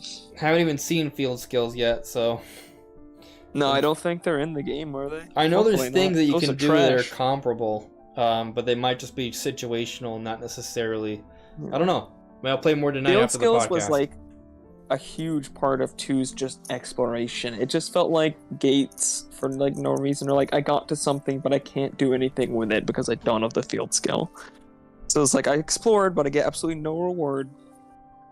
And 3 is just like, if you can't go there, that you'll know because there's level 30 enemies and you're only level 5. I'll say that playing New Game Plus and 2, I was able to take advantage of the field skill more. Like there was still a couple I wasn't able to do because there are certain blades you only get that have certain field skills based off of the story, and you can't use them till you get that far in the story, and it for like backtracking for the most part. But I was able to do most of the field skills. And I hate the field skills with the passion. When you go somewhere, it's cool because you're finding somewhere unexplored, which is neat. But usually, what's at the end is just like a chest that has some stuff that you're probably not going to even use anyway. So, at least for me, because when I was going through New Game Plus, maybe if I was more focused on trying to get like the best possible, I don't know. Like I feel like I didn't even get any items that were better than what I already had. So whatever. But anyway. In 3, I think the exploration's been really fun. Like, there's chests and stuff that actually have, like, really good loot. At least early on, it seems impactful. Yeah. And I like that the side quests so far are just kind of, like, forcing you to explore more of the area to find things. Like, a lot of the side quests, like, you need to go to a specific area to get a specific thing. Unlike before, where the generic side quests you could, like, find anywhere. There are still generic side quests, like those ones in the Collectopedia ones in the menu, but like the normal generic side quests actually just kind of like make you explore the map, which is great. Yeah. Let's talk a little bit about the. I mean, there's so much we could touch on the combat. I feel like we should also get into the other topics here. Is there something else specifically about Xenoblade you want to touch on before we move on? I know we could go to town on this, right? But I just feel like we're gonna play the game a lot more this week, and we'll have a more fuller discussion on it next week for sure. Because we've already been talking about it for like an hour and a half almost. I want to talk to you about exploration of the game, but you haven't gone far enough, and I haven't gone far enough to fully talk about that. I mean, next week we'll probably have a more full discussion kind of going into that and breaking down the combat even more so. But one thing I will say, there's a bunch of stuff in combat we haven't even unlocked. One thing I will say, that's also kind of like a nice little improvement, is that in 2, whenever you would find like stuff to collect, you would have to stop and press A to collect the items, and there's like an annoying delay there. you have to kind of wait for, especially if you have like a blade that will like improve the amount of stuff you can get from it, which is nice, but also annoying because you have to wait for it. Shit. You can I think you can kind of skip it a little bit if you press A, but it still happens to some extent, so there's a little bit of an extra delay there. Versus in 3, the items are just on the floor, you pass by, you get them. And you can see what type of item it is too. You can see the rarity of it. Yeah, because you hit it and then it pops up on the side. It shows the name of it and the rarity to your point, so it's a lot more clear. And but you can also see like that's a flower, that's a log, and I believe it was that way in Torna as well. I think Torna started that. Maybe I want to go back and play Torna. You could be right there. I do kind of, not thinking on it, I do think they sort of improved upon that in Torna was just a much more polished 2. And Torna feels almost as polished as... Torna feels as polished as 3, but not as ambitious, obviously. It feels like it does have a lot of the same improvements that 3 has, but obviously, like, there's no new tech. They just had more time to actually polish the version of the tech they had in 2. Yeah, I see what you're saying there. I agree with that. But yeah, there's just a multitude of things that are an improvement in 3. Honestly, like, if you're on the fence, don't be. It's a really good game. Like, I think it's probably going to be the best Switch game this year. I'm going to play more of it, you know, before I know that for a fact, right? And then there's obviously other games coming, like Bayonetta 3, Pokemon, Splatoon 3 are all strong candidates. Bayonetta 3 is hype. Yeah, those are all gonna be good games. I still believe pretty confidently in Metroid Prime Remix coming too. Those I think all those games I mentioned are all gonna be strong releases.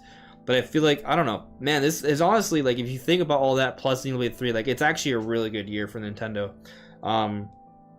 So, you know, good stuff overall, but I think Xenoblade 3 might take the cake there for sure.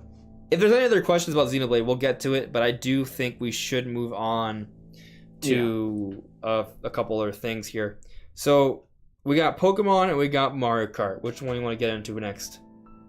Let's tackle Mario Kart because it will be quick. I think. Unless Wave 2 you have is some kind coming. Of like craziest Holy smokes, it's amazing. I'm so excited. That's it. All right. I'm excited now time to for talk the about tracks Pokemon. They put in that train Calamari Desert. Calamari Desert. Yeah. I love that track. Of course, it's completely not the same as it was in N64, where you could like explore the entire track and have the train chase you. And that will the thing is always based off make a tour version. Hope that, I hope Mario Kart 64 comes to Switch Online, because I want to. It is on Switch Online. Is it? Yeah. Oh, shit. I should get a Switch on. I don't have it yet. Yeah. Well, I could just add you. I'm still saving up for my own Switch. I'm borrowing my sister-in-law's Switch. I'm not gonna do that right now, but I can still just add you to mine. No, true. Yeah, I'll add you to mine. I still have my account actually on their Switch because that Switch used to be my Switch. So just send me your email. I'll add you. Cool. Yeah. I still have a few people I could add. So yeah. Yeah, dude. Wave 2 is interesting because, one, it has a new track in it, which is interesting. Like, technically, we're only going to get remakes of tracks, not new tracks. And I didn't even know that. Which track is brand new? Huh? Which track is new? So, it's the first track they show off from the trailer, which is, what's it called? Like, Sunday Heights or something? Oh yeah, I know what you're talking about. The ice cream one. I didn't realize it was a brand new track. Is that not on tour as well either? It's coming to tour, but it has not released on tour. Sunday what? Oh, I'll just look at Mario Kart Tour Season 2. I'm like trying to look it up for you because I don't remember the name. It's like Sherbert High or Sunday High, something like that. I remember the name the other day and I just forgot it. I know it's in a trailer. Oh. I could probably pull it up here. I went on Nintendo's website for it.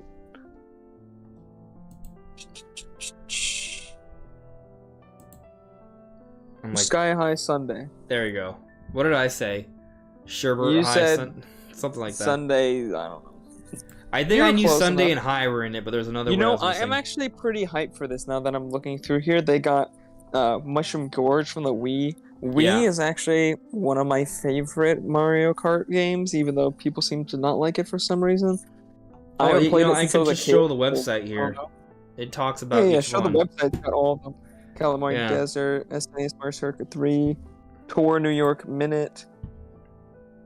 Yeah, that is the only one that doesn't have like a name. It's just Sky High Sunday. It's not Tour Sky High Sunday. It's like just a genuinely It is brand straight new up course. a new track. There's like it's a new track. That's it. Like that's crazy. Now yeah, it is also said, coming to really Tour. To be happening. No, so it was obviously made with Tour in mind, but still, it's technically a new track. It's coming out first there, and that's it. Like, there you go. Mushroom Gorge does look beautiful in this new style. Yeah, so here's Sky High Sunday. It's a nice little shot there. And we can see some more images of. There we go. Get more shots here. I mean, it doesn't look that bad. Like, it looks pretty good when I'm looking at some of these close-up shots. Wow. Now, is it as impressive as the initial Mario Kart 8 tracks? Probably not. No. You know, it kind of goes back to our conversation earlier about how, like, we're impressed with, like, some Switch games even though they may not, like, be that impressive. It's just kind of like, you know, when a game looks good, it looks good. Like, sometimes it doesn't even necessarily have to be, like, the best thing ever. It just looks good. It looks polished and clean. It looks a lot better than the tour versions of the tracks. Yeah. They're very I don't know vibrant. if they look good enough. I don't think that they look noticeably bad. If you compare them straight up, like, side by side to Mario Kart 8, yeah, they're not as good. But, like, on their own, I think they're fine. Yeah.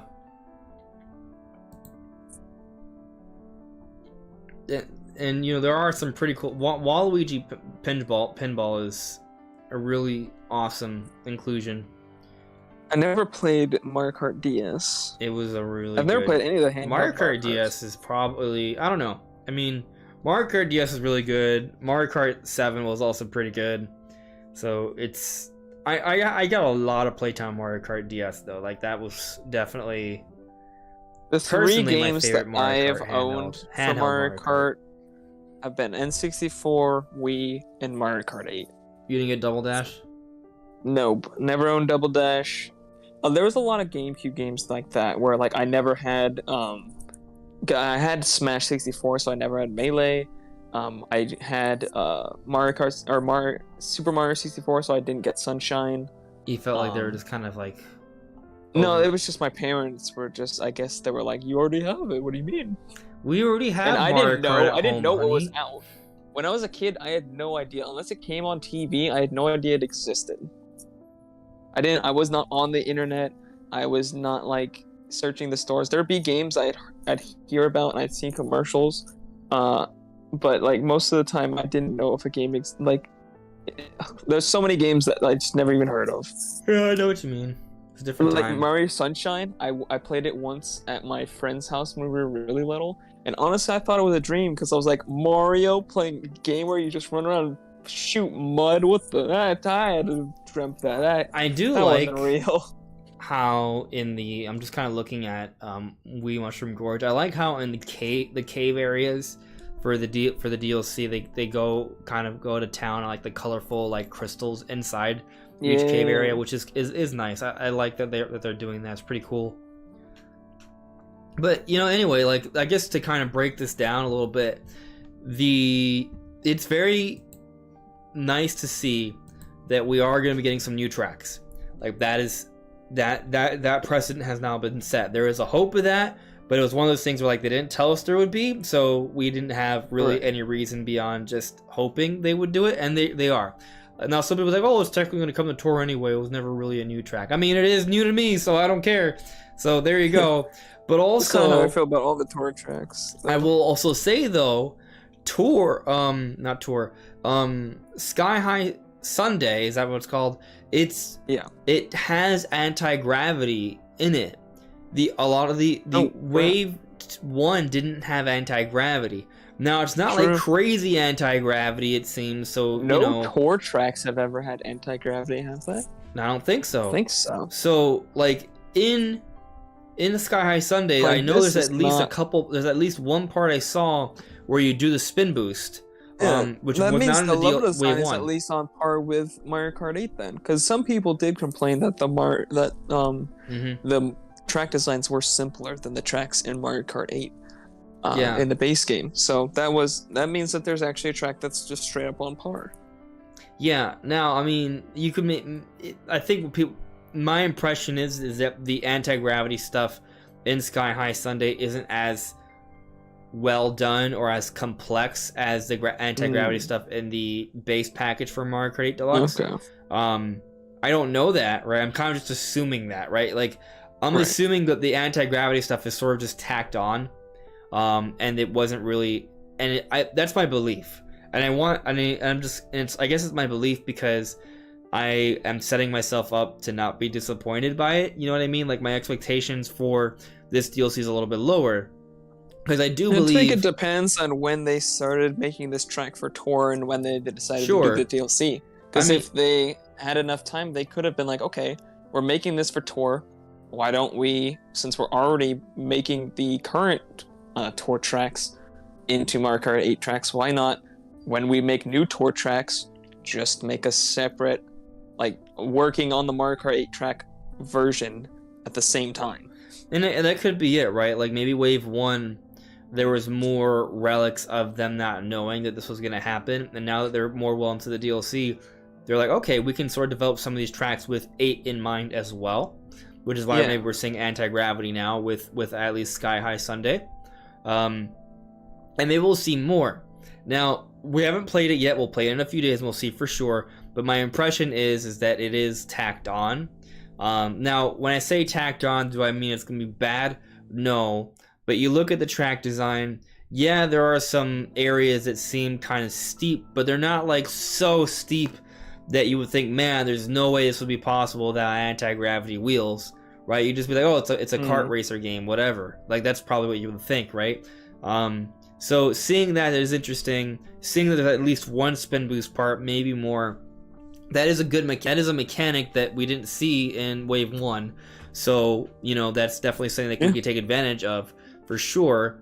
And it does speak to the potential for future stuff. Maybe as we progress, there'll be more stuff made with 8 in mind, more spin boost sections, more crazy anti-gravity stuff, more new tracks. Maybe some of the remade tracks will have a little bit more of that anti-gravity stuff implemented as well. So that's nice to see. Overall, the art style seems to be kind of on par with Wave 1. In other words, not on par with the rest of the game. But I'm kind of just okay with it. As we discussed earlier, it's still vibrant. It still looks good. Different, not quite matching, but close enough to where I don't really care. Not significantly. I'd say it looks... The tracks, I don't know. I'm just looking at like images of the tracks. It's hard to say. But the textures don't look as flat and simple as some of the tracks in the first wave do. But it's as I'm saying, I'm just looking at pictures, so it's like hard to tell. Yeah, well, I think when we play it, we'll have a better feel of it. I don't feel like they look like 8 straight up, so you know. No. They definitely don't. But I think they look a little bit more actually textured than the first, because a lot of the first tracks just had straight up like flat shaded. Well, some of that was like early stuff, and once they actually released, they were actually a little bit better. So we'll see. I mean, some parts of Calamari Desert look pretty flat to me, if I'm being frank. So we'll see on that. But also, what we've seen so far could also be early stuff as well, too. You know, we don't know what the final version will be until we actually play it in a few days. So we'll see. Either way, I think it looks good, and I'm excited. Yeah, I think it looks fine. You know, another thing I will speak to, though, is simply the timing of things, because this is coming later than expected. Right. By at least a month. You know, so it kind of makes me wonder, does this push things up, or are they simply going to have a shorter window for the next time around? I'm speculating that the next one will just come out sooner. I imagine they would. I think so. I think some of them will be shorter, and maybe the next one, it may just be another one down the line. But I think eventually they'll just release one a shorter time frame. I still think they'll hit the end of 2023. I mean, with Smash, their 2-year timeline, they like hit that easily. Yeah, but they was at first there was debate though, right? And then they kind of hit a flow, and then it just started releasing. But they even said they even implied that there would be a delay, and then they ended up finishing sooner than people expected. Is interesting because remember for the arms character, December was the cap, right? Remember for the arms character, they said they were taking a little while, so please hold on. People thought then they released one was delayed. Not that long after. Yeah, it wasn't really that much long afterwards. So it is interesting how it all sort of turned out. And it's kind of weird. We're talking about like what takes more work, like a single character and a stage with some music versus an entire, for a fighting game, which doesn't have that much to it in terms of exploration, versus an entire stage in Mario Kart. You know, like what takes more time. But I also feel like the amount of depth in Smash Bros. Is very significant. There's a lot of nuance there, a lot of attention to detail. Really make sure you're balancing the character, not releasing somebody who's just going to come and break the game. And that's probably the biggest thing that causes characters to take so long, because they can make a whole bunch of characters very quickly, but that doesn't mean they'll feel fresh. You got to make sure they all interact properly with all their animations for like 70 other characters, like 80 characters. How many characters are there now? A lot of variability there. Like there's so much that could go wrong on every single stage. Yeah, so it gets more complex there. Is up to snuff. Totally, yeah. So you know, it's hard to kind of compare. I guess it's almost like apples to oranges, but we'll see. They said they'll do it, and also I don't think these tracks are like the most sophisticated deep tracks ever, so I'm not expecting it to take that long. I'm not even sure if it was delayed because of development reasons, and if anything it just took longer for other reasons, for marketing reasons, if anything. You know what I mean? Like, I don't know. Could have been waiting for Xenoblade to release. Maybe, right? Maybe. I don't know. They did announce the Pokemon Direct and this like right after Xenoblade released. It's true. It also makes me wonder, though. Man, this would be a great transition. Yeah, I mean, I guess it's a perfect time to transition. We're done talking about Marco. We are. It makes me wonder, though, right? Like, did the Pokemon Presents happen now? Like, it happening now, does it imply that maybe there's something coming out later, too? Because typically, we get, like, a Pokemon Presents, right? And then we get an Untitled Direct, like, a week or two later, right? Like, they usually come in pairs. But not always. Not always, but there's, and I feel like this if there's a time that it won't be, this might be one of those times. But then again, there was no big E3. We haven't really seen a lot of their first party stuff yet. And if they talk about, like, if they have it like their the August Direct instead of September Direct. Jeez, I can't talk. Nope. Anyways, Splatoon 3 is coming out in September. It's a little close, right? And I still think they need to have like an overview trailer and everything for Splatoon. Well, what's crazy is that we're only a month away from the release of Splatoon 3. It comes out early September, not late September. Early September. Like, I think it's September 4th. So I wouldn't be surprised if they moved the Direct to this month instead of September. Well, you would also argue that they'd hold things off and have the Direct in September after the release of Splatoon. Like, it could go either way. Yeah, but they gotta talk about Splatoon. So it releases September 9th.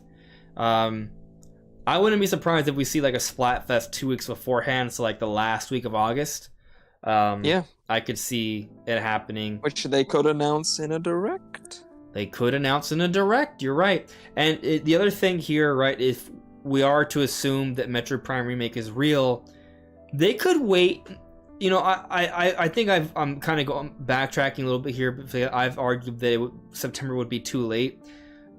I don't think that anymore. I think September would just be the latest possible.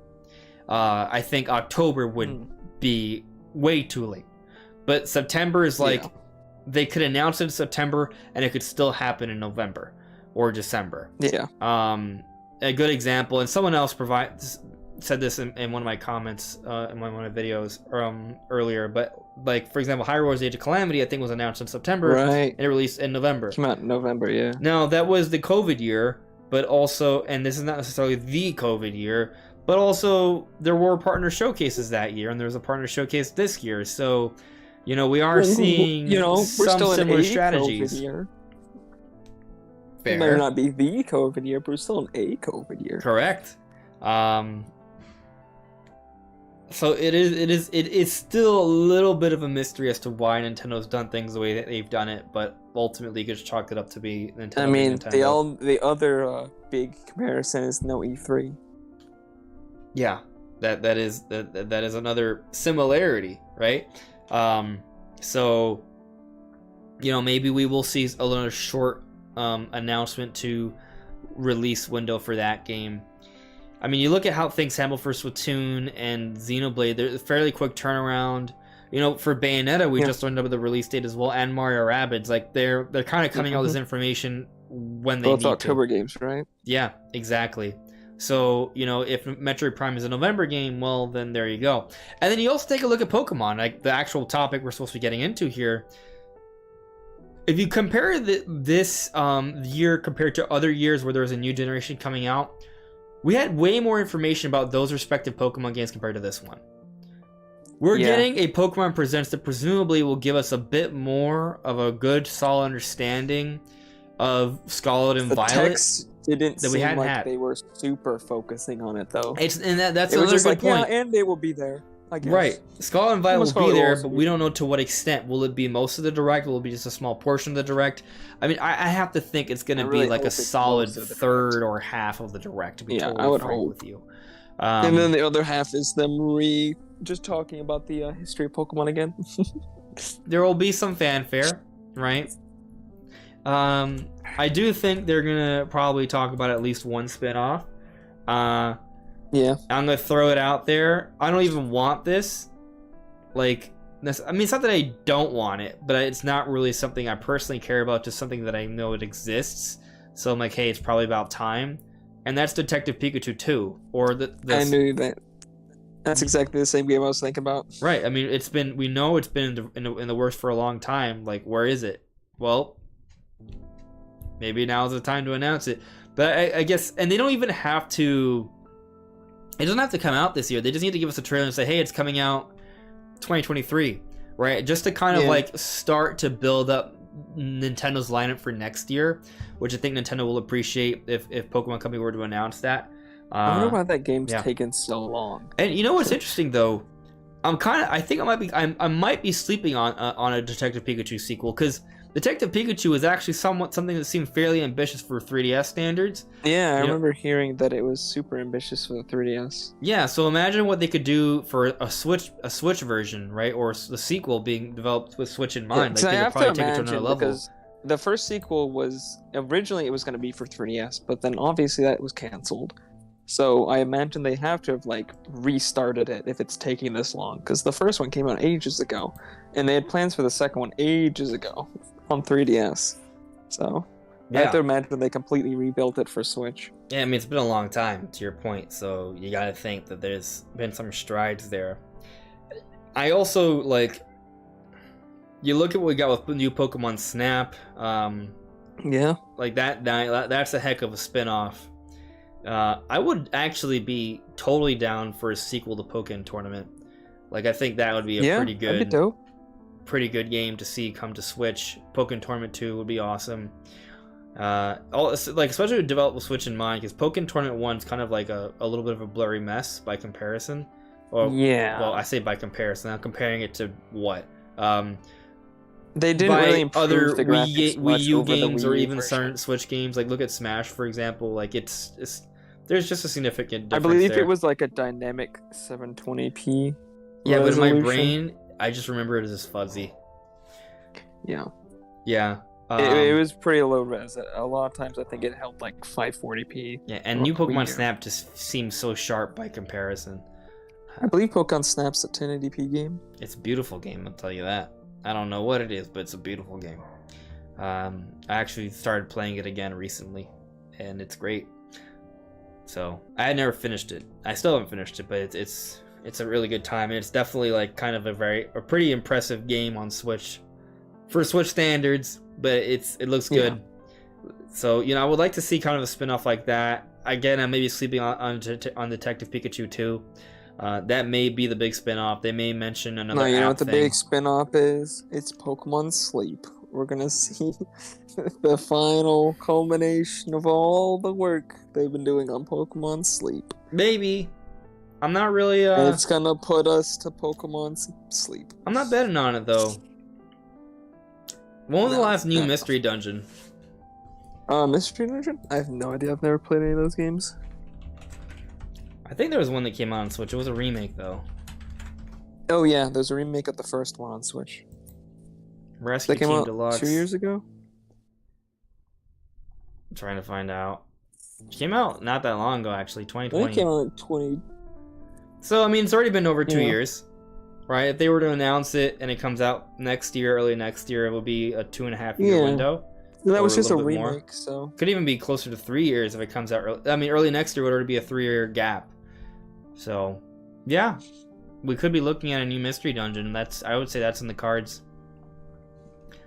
And actually, like a new one, not like a remake. So, mystery dungeon, that's a possibility. Detective Pikachu, that's a possibility.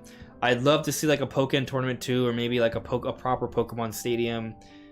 Actually, you know what? Yeah, dude. I would love that. What I really want is like a Pokemon minigame thing. Like, that may seem stupid, but I kind of want like a Mario Party for Pokemon. Mario Party? Yeah. I want that. Yeah. Like, They had little hints of that in Pokemon Stadiums 1 and 2, like the minigames were awesome. Like, what if you just made a Yeah, fully those were fun. dedicated thing like that? That would be super cool. Those mini Yeah. games are somewhat like, I mean, Stadium in general is I haven't seen it a lot as an adult, so it's one of those untapped nostalgia mines for me. Another cool thing is they could announce Stadium 1 or 2 coming to Nintendo Switch Online. Yeah, dude, I would love that. I believe Yeah. it was the first one that I played because I didn't realize there was a second one. Yeah. Well, there's It's actually the like same 3. for Tony Hawk, I believe. I played the original Tony Hawk Pro Skater, and I never knew there was a second one. Yeah, there was there's actually 3, but I think one of them when it came out in Japan, and it's kind of like Pokemon Stadium 1 is technically Pokemon Stadium 2, and Pokemon Stadium 2 is Yes, technically I've heard Pokemon of this. Stadium 3. Yeah. I But believe I saw that on John. The initial Combs one's video. almost like a it's almost like a beta though, right? Like it's almost like yeah. There's like very Pokemon little Stadium content. is actually more like a 1.5, but yeah, it's there. I guess like I would love to see a new Pokemon Stadium, but the reason I transitioned to just talking about like a minigame compilation is because you look at the strides they've made with the actual mainline games and having full-on 3D battles. Like I think that's where we're gonna see that kind of battling. So the need for a Pokemon Stadium isn't really there anymore. But I would the love to see minigames, like though, super high like Pokken tournament kind of like level models in a arena Pokemon game, and just like super like just I don't know. I think they could push the graphics much more and just like in a stadium environment where they don't have to render like a whole world and everything around you, and they can just focus on making the models and the stadium and the effects and everything look really cool, and having the announcers, and they can have like a story mode where you battle through the ranks. I still think there's stuff they can do with Stadium, but it's not necessary, I guess. But it's I not think there's some cool necessary. stuff they could do. There's a little bit of overlap there, but I would love it because I feel like you do that, and that should be like the standard for where tournaments should be held. It would be epic. Like I would love for them to focus on like actually have a game that focuses on that. It would be super cool. I just don't see it, you know? Yeah, it's unlikely because I think the scale of that ambition is just about as much as an actual like new Pokemon game. So Yeah, and also keep in mind, right? There's a lot more Pokemon now, so it's Yeah, even there's so harder many. to kind you of would go have to to that pick level. a limited roster for sure. And if you're doing a limited roster where it's just about fighting, that's already, you know, it's tricky. It's really tricky. yeah. Now, of course, you know, Creatures Inc. could just hand the models over, but they still have to sort of animate them with that in mind, and there's a lot to it. So, you know, it's tough. It's very tough.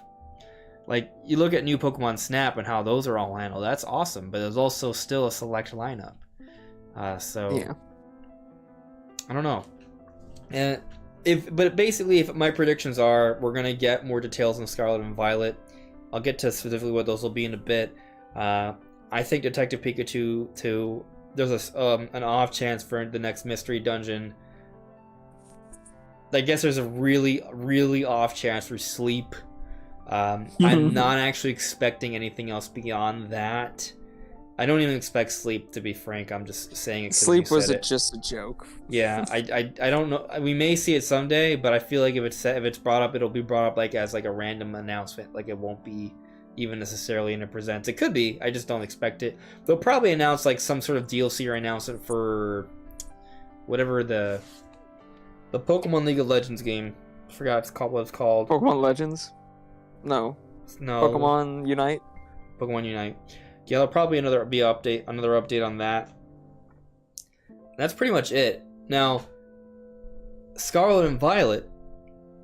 I think we need to get some. I think we'll get confirmation of gyms. I think they will probably. I mean, they'll have to show off a few new Pokemon.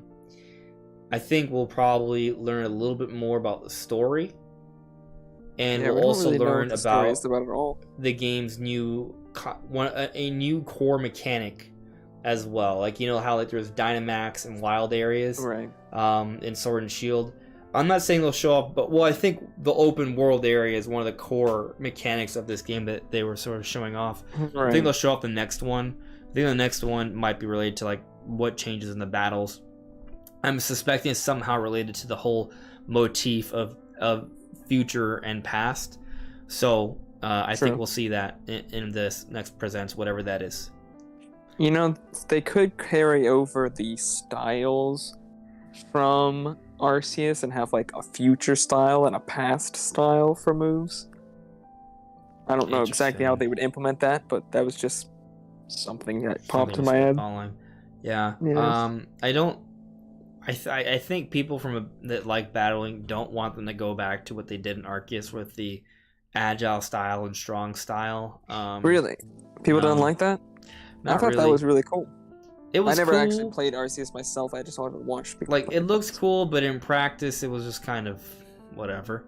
I think they just did it to kind of mix things up, and it was okay for the time, but like, I think Scarlet and Violet is pretty much going back to the core mechanics.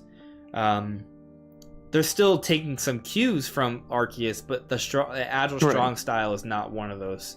But I do think there is going to be some sort of a core mechanic, and that core mechanic could be somehow related though, in terms of the idea of changing the move on the fly, right? Like maybe it's really not too different from what Mega Evolution or Dynamax or Z moves are, because you pick that as a move, right, in conjunction with the move you do, right? And your opponent may not anticipate it, and that can be a big move that can change the pace of the battle.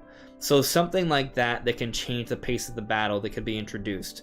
What that will be exactly, maybe it's like, hey, you can like, I heard a rumor that was talking about how like maybe you could add like an additional typing to an attack or something like that, or to your Pokemon that could in turn impact an attack or impact a resistance to an attack that will be a surprise change that could change that pace of battle, which would be really nice to see. Maybe that's what they're going to show off there. How it could relate to past and future, I don't know. Some of the rumors have suggested there's going to be some Pokemon based off the past and some Pokemon based off the future, like just kind of like alternate forms or variations of that line or species, and that's kind of it.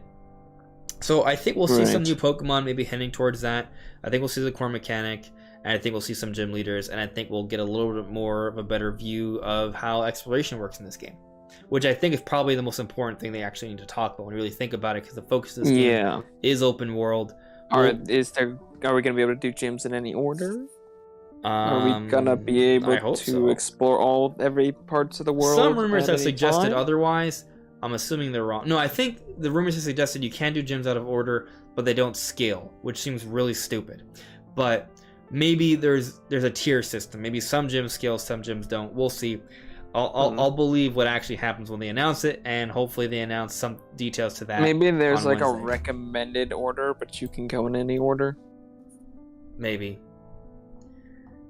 Maybe that's what it is. There's a recommended order to your point, but there's. You can be like, I'm gonna take on the hardest one immediately because I feel like what it. Suck about that is if you beat that, then when you go to the next gym, it's just like, oh, you just have to fight a whole bunch of like level 5 sleaze balls. Like, that would be lame. So I hope it's not that. Yeah, that doesn't make much sense. Yeah, but I don't know. Is there anything else you want to add to this? Or you want to just check in the chat for a few minutes and then call it a night? One thing I am hoping is that I don't know if they'll talk about it too much here, but I will at least allude to them having like a deeper story like this time, like something that's actually interesting. I want a story that can pull me through the campaign and make me actually interested. It doesn't have to be like Xenoblade deep, but not trash. Yeah, I don't know, to be frank with you. I hope the story's better than Sword and Shield, you know. I think they actually made some headway with Sword and Shield with some of the cutscenes, like they seem a little dynamic, but something they were like really missing that I thought was needed was voice acting. Like the way that some of the characters' models look and move, it looks like there should be voice acting. So it would be crazy if they were to actually announce voice acting in this game. Will they do it? I don't know. It's one of those things where, like, if they did it, it would be in their budget. Huge. But what's crazy, God, so. When you're in voice acting, you kind of have to script your scenes completely differently and animate them completely differently, and it's a lot more work animating cutscenes to make sense with voice acting. Yeah.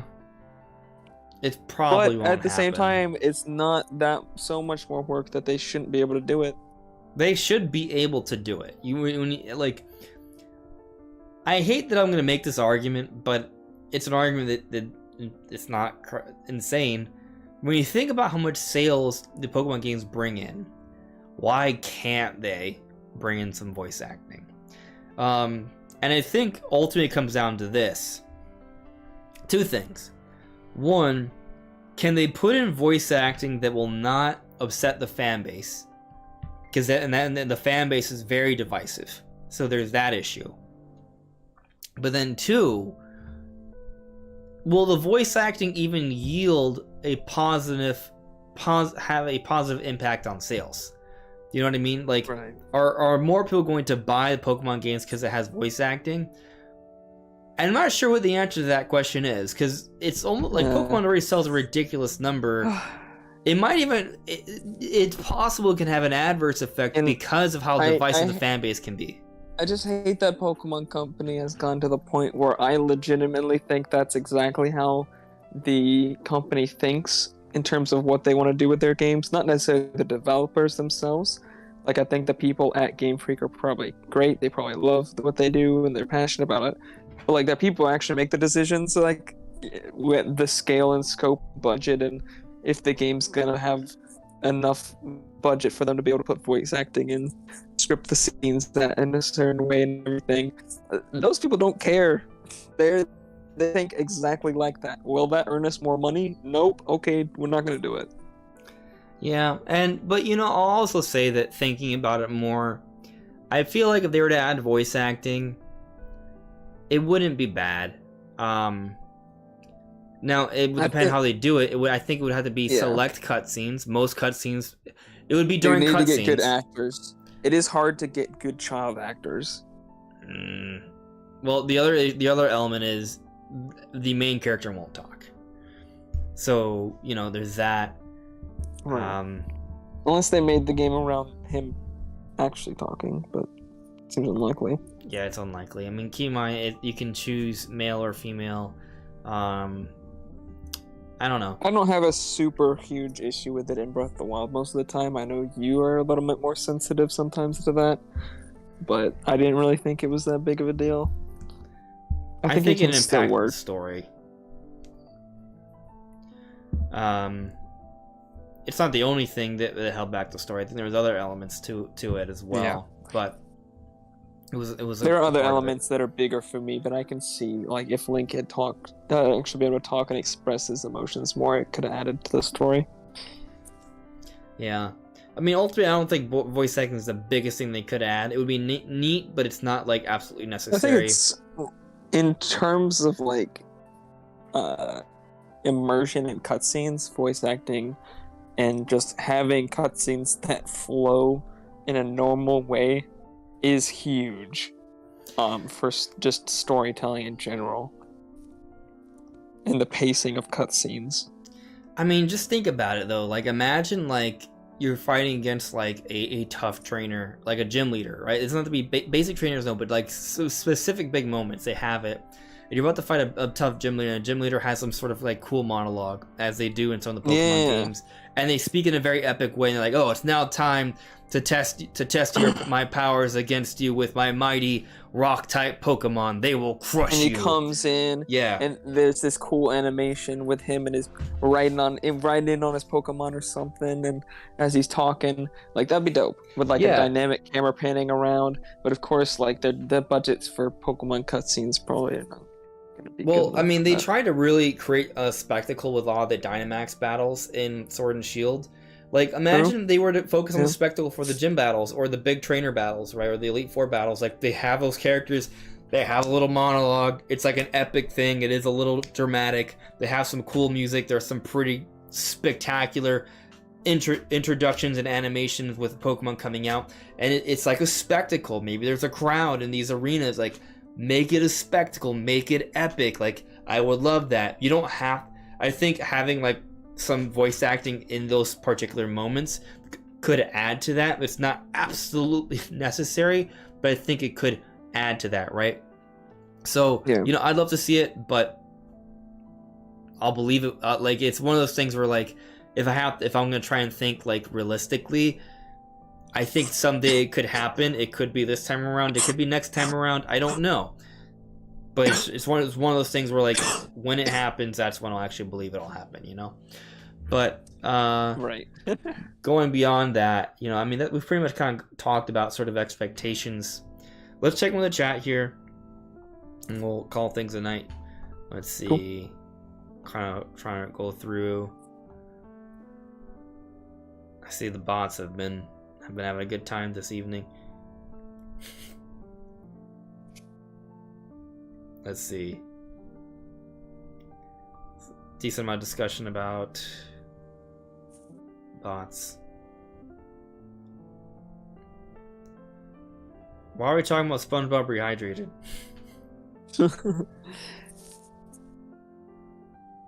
Let's see here. Sean Trudeau, the only Pokemon game you have is Let's Go Eevee. Okay. Let's Go Eevee is pretty fun. Yeah, a lot of things have supposedly leaked for Scarlet Violet Online. I think it'll be interesting to see what the official information will be on Wednesday, if it'll confirm a lot of these rumors and leaks. Very curious to see what's going to happen there. The Joker, I want another game like Legends Arceus. I think we'll probably get another one, because Legends Arceus was very successful. Especially like considering that it only came out 2 months after Brilliant Diamond Shining Pearl, and then they sort of just ousted it with Scarlet and Violet shortly afterwards. Like, I think that with how much sales it got, it was performing really well. I think Pokemon Company is going to see that, and they're like, hey, Game Freak, I think we should make another one of these. Now, assuming Game Freak enjoyed making it, I'm going to venture to guess they did, we could very well see another in the future. Yeah, exactly, Charles Shadell. 12 million in 2 months, it's insane. I enjoy the concept of a Pokemon game focused mostly on just catching and collecting Pokemon. It was also a little bit more of a mature Pokemon game. Like, it had a bit more of a darker tone. Like, Pokemon were more savage and wild. There was a lot of allusions to death and things of that nature in Arceus that was a little bit on the darker side of things, a more realistic side of things, compared to other mainline Pokemon games. So, I definitely, appreciate it for that, and then I did like the gameplay differences, and I love action adventure games that are Zelda-esque. So, the fact that Arceus did that, it was fun. I really enjoyed Arceus. I want to see another one, and I don't think there should be much doubt there. I think they will do that. I think there's a better chance we get another Legends game than there is another Let's Go game, and that's a really nice. Yeah. That's a really nice thought. It's nice to think that we're in a world where in the Switch era, it makes more sense to follow up hardcore centric games as opposed to casual centric games, right? Like there's kind of a spectrum here. Like Let's Go is on the more casual side of the spectrum for a mainline Pokemon game. Then you have things like Sword and Shield and Scarlet Violet, which are, you know, standard mainline games in the middle of the spectrum. And then you have Legends Arceus, which is on the other end of the spectrum, which is more core centric. And we're seeing a situation where, yes, Let's Go performed admirably, no doubt about that, and it was great. Yeah. But Legends Arceus is even better and has sold even better. So that's even nicer to see, because I'm someone who grew up during the Wii era. A lot of my teenage years were during the Wii era, and same. As someone who enjoyed Nintendo 64 and GameCube as their first systems, like those are very core centric systems. To then jump to the Wii, which was very casual centric, it was a bit traumatic. Even though we had a bevy of amazing games to play, regardless, there was still kind of like that casualness that was put a little bit of a sour taste in my mouth. No, a bitter. It was sour. The generation where I noticed my siblings stopped wanting to play games, and I was like, oh no, it's just me, the fanboy. Yeah. Oh god. Yeah, exactly. So, you know, to see that during the Switch era, core-centric games tend to perform better, it's very nice to see that, because back in the Wii era, it was the other way around. It was almost like there was an argument made that Nintendo shouldn't even focus on core games anymore because their casual games are selling so much more and the budgets were clearly so much less. Spend less money to make games that sell a lot better. Like, it was crazy during the time, but it was also lightning in a bottle. It was not a long-term thing. It was just kind of that period of time where that was the case. Now, I see I have a super chat here from Nish Quick Pops. Thank you very much for that $5 super chat, Nish Quick. That was very much appreciated. Nish Quick says, would you ever consider doing reviews on the channel? I'd love to hear your analytical takes on some games like Xenoblade Chronicles 3 and Breath of the Wild 2, I'm presuming, when it releases. Yeah, you know, it's not that I don't like doing reviews per se. I have done them. I don't really do them too often. One, because I have to buy and play through the game, and to tell you the truth, I don't have that much time to do a lot of them.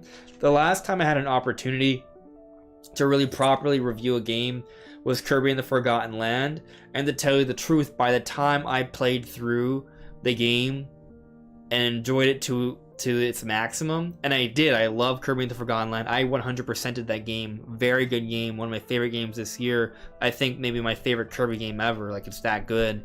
It's definitely in that conversation. By the time I did all that, I just didn't know. I wasn't sure. The timing didn't feel right anymore, I guess is my point. Yeah. Now, thinking about it, though, maybe I could go back and have a bit of a retrospective on Kirby and make that conversation, but I just kind of missed the boat, is basically what I'm trying to say. I did it for Metroid Dread, though. I was able to do it for Metroid Dread, which is a shorter game. So I was able to accomplish that.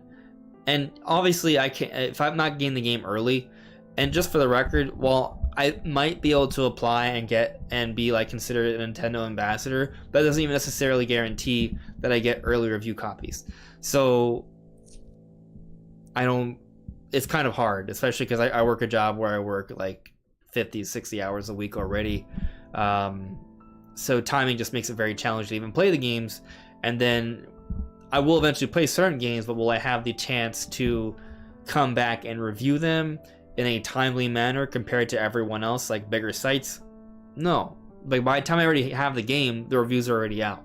So if I do the review, I have to be coming at it from an angle that I think is adding value to the conversation. And it's not just me saying, hey, I think this game is great, you should buy it. It's me making some sort of take on the game that goes beyond that, I would say. I was very passionate about Metroid Dread because of how big of a Metroid fan I am, but of what it meant for the series. It was a big magical moment. It was my favorite game last year. I think a true instant classic. I probably could make one for Kirby, me thinking on it. I think Xenoblade Chronicles 3, I am going to have to talk about it a few times, don't get me wrong. Maybe I should just go for the reviews. Maybe I should just be like, I should just say, fuck it, let's do it. But Because the Metroid Dread one did do well. I feel, in my opinion, it was always more fun to just make content on the game or talk about the game in other ways, or make other unique content instead of just reviewing the game and giving it a score. First of all, that never did well. Like, unless you got the game early before everyone and you had your review up on day one, you're missing a lot of that algorithm for reviews. So you're pretty much relying on the people who are already subscribed to watch a review for something they probably already saw something else review. But we have a large audience of people who are dedicated to you and would watch and listen to your opinions just because it was you. So I think you're in a better position there. But in general, it is hard because you don't have the algorithm on your side because most people aren't looking up reviews for the game anymore. Yeah. And it just felt to me that there were other videos that could do better when I can still talk about how much I love the game, just not necessarily in a review. Yeah, I don't know. I think like I said, when I did it for Metroid Dread, which was kind of, and it wasn't even like I didn't like specifically call it a review, but it was effectively a review. It did a lot better than I thought it would, but I came out with it maybe a few weeks after the game's release. I feel like I've missed the boat for Kirby, but I have seen people do reviews for particular games in retrospect. So maybe there's an argument to be made there. Basically, I guess if I'm passionate enough about it, I may do it. So, to be totally frank, we're having this conversation, you're maybe semi-inspiring me to maybe do one for Kirby. So maybe, we shall see. Don't hold me to it. And then for Xenoblade, I feel so great about the game so far, but by the time I fully play through this game and enjoy it to a significant degree, I can't do like a review for a while. It's going to take me a while to get through this game. What we should do is when we both finish the game, we should do a spoiler discussion on our thoughts on the game. Oh, yeah. That'd be way better than a review. Well, I mean, I think there's room for maybe both, but... Oh, yeah. But I'm all for that. Absolutely. So, I will... I am noting it, Nishquick. Maybe, you've inspired me to do a Kirby one, and maybe, I'll be a little bit diligent and get a Xenoblade one done. I used to try reviews early on the channel, but they didn't do well. But then, again, I did the Metroid Dread one not too long ago. Well, at this point, it was October or like November, and I came out with it. So, it is already over half a year. But still, kind of the channel's been around the same level. And people liked it, so maybe I'll do another. But, yeah. Seeing here in the chat, some of you guys are talking about maybe like a Legends Kyurem for Generation 5. Legends Kyurem would be really cool. I actually really like that idea because the more and more I think about it, Kyurem kind of, if I remember the story of Kyurem correctly, Kyurem crashed onto Earth from elsewhere, and its wing was like damaged, like half its body is damaged, like it's not a symmetrical Pokemon. So maybe seeing that story, how that happened, what transpired, maybe they could come up with new forms for both Reshiram and Zekrom and how they fuse, because in Generation 5 they create like fusions of them, but it's like a futuristic thing. Maybe there's like a past version of that, or maybe, I don't know, it would be weird to do a Legends game that's set in the future, or would it be? I feel like Legends implies it's in the past, right? I think that's kind of like the issue of doing it in the future. But they could do a similar style game and not have it called Legends anything. Sure, but I feel like the idea is that Legends almost suggests like it's a part of a series. I don't know. I think they could still call it Legends, and even if it's set technically in the future, it would be fine. Or you could argue like some sort of weird space-time continuum thing. Like, I think they could get away with it. Maybe they just change the name, but I think Legends kind of shows what it is. I like the branding of that. Yeah. We'll see. We will see. I wouldn't mind something set in the far-flung future, though. That could be cool. Yeah. Nishwick added me here. Awesome. Glad I planted the idea in your head. I'm planning on making a Xenoblade Chronicles 3 review when I beat it too. Yeah, for sure. Go for it.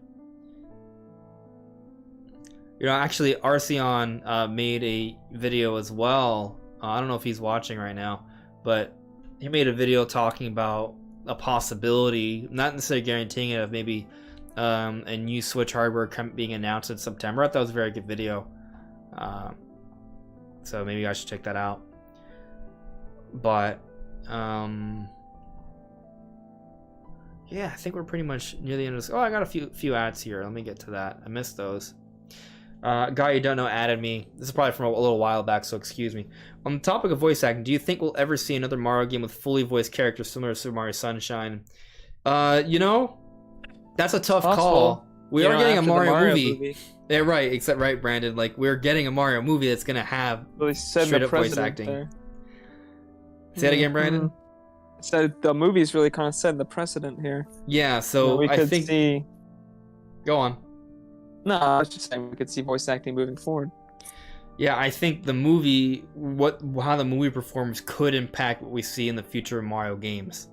I am not against voice acting in Mario. It just got to kind of fit. Yeah. Sunshine was a little campy and awkward, which Sunshine and story in general was. I didn't think it was good. And the other thing about Mario, though, is that Mario doesn't need, like, English voice acting. Like, they could just do, like, weird voices. You know, they can create, like, their own language. So, I don't necessarily, like, if they do voice, you know what I mean, Brian? Like, it doesn't have to be, it could be almost gibberish, but it sounds kind of thing, but I don't think people would find that very good. I mean, I think it'd be very divisive. More so than voice acting and would be. Remember Twilight Princess? I actually really hate the gibberish kind of stuff in Banjo-Kazooie. Remember Twilight Princess? How Midna had the like weird words. She was like, but it sounded good. Like, I don't know. I think if they do it well, it could work. I don't know. I think it would be done well. I would prefer if they just voiced the characters though, but if they did it well. I'm curious because my opinion might change after we see the Mario movie if it's bad. We'll see. Yeah, I think it's gonna be very telling. I don't think it's gonna be bad. I think it's gonna be good. Obviously, that's gonna be expensive voice cast for a video game, so you probably wouldn't see that. Yeah, but it could pave the way. Yeah, I'm just scared because they're using a lot of not actual voice actors, but just like celebrity actors and like people who are more used to doing like live action stuff, but we shall see. We'll see. I mean, I think part of it is when you have like famous voice actors saying which voice actors are in there, it's kind of marketing in and of itself, Yeah. But I'm just hoping they're good. They should be good. I think it kind of goes back to what you were saying earlier. It comes down to the direction and the storyboarding. Yeah. Will they be set up to succeed? We'll see. Leo Aguiar, hopefully I pronounced the last name correctly there.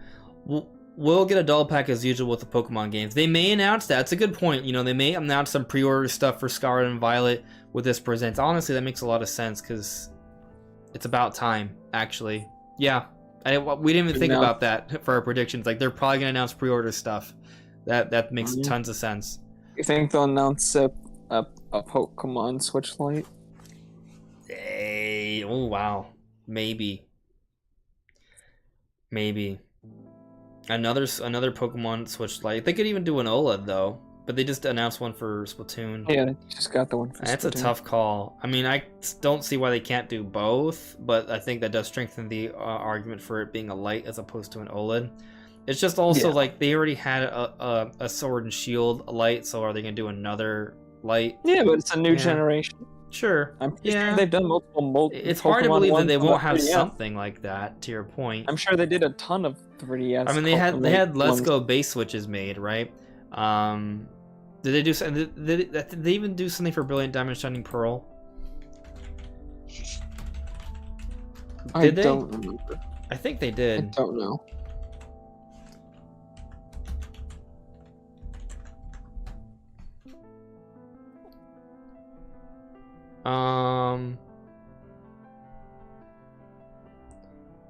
I'm trying to find something. I don't remember. They did. What'd they do? I don't know. Maybe this is just fan made. No, I don't think so. Where am I? I'm on eBay. I don't remember this. Maybe it was a Japan only thing. I'm gonna show you guys real quick.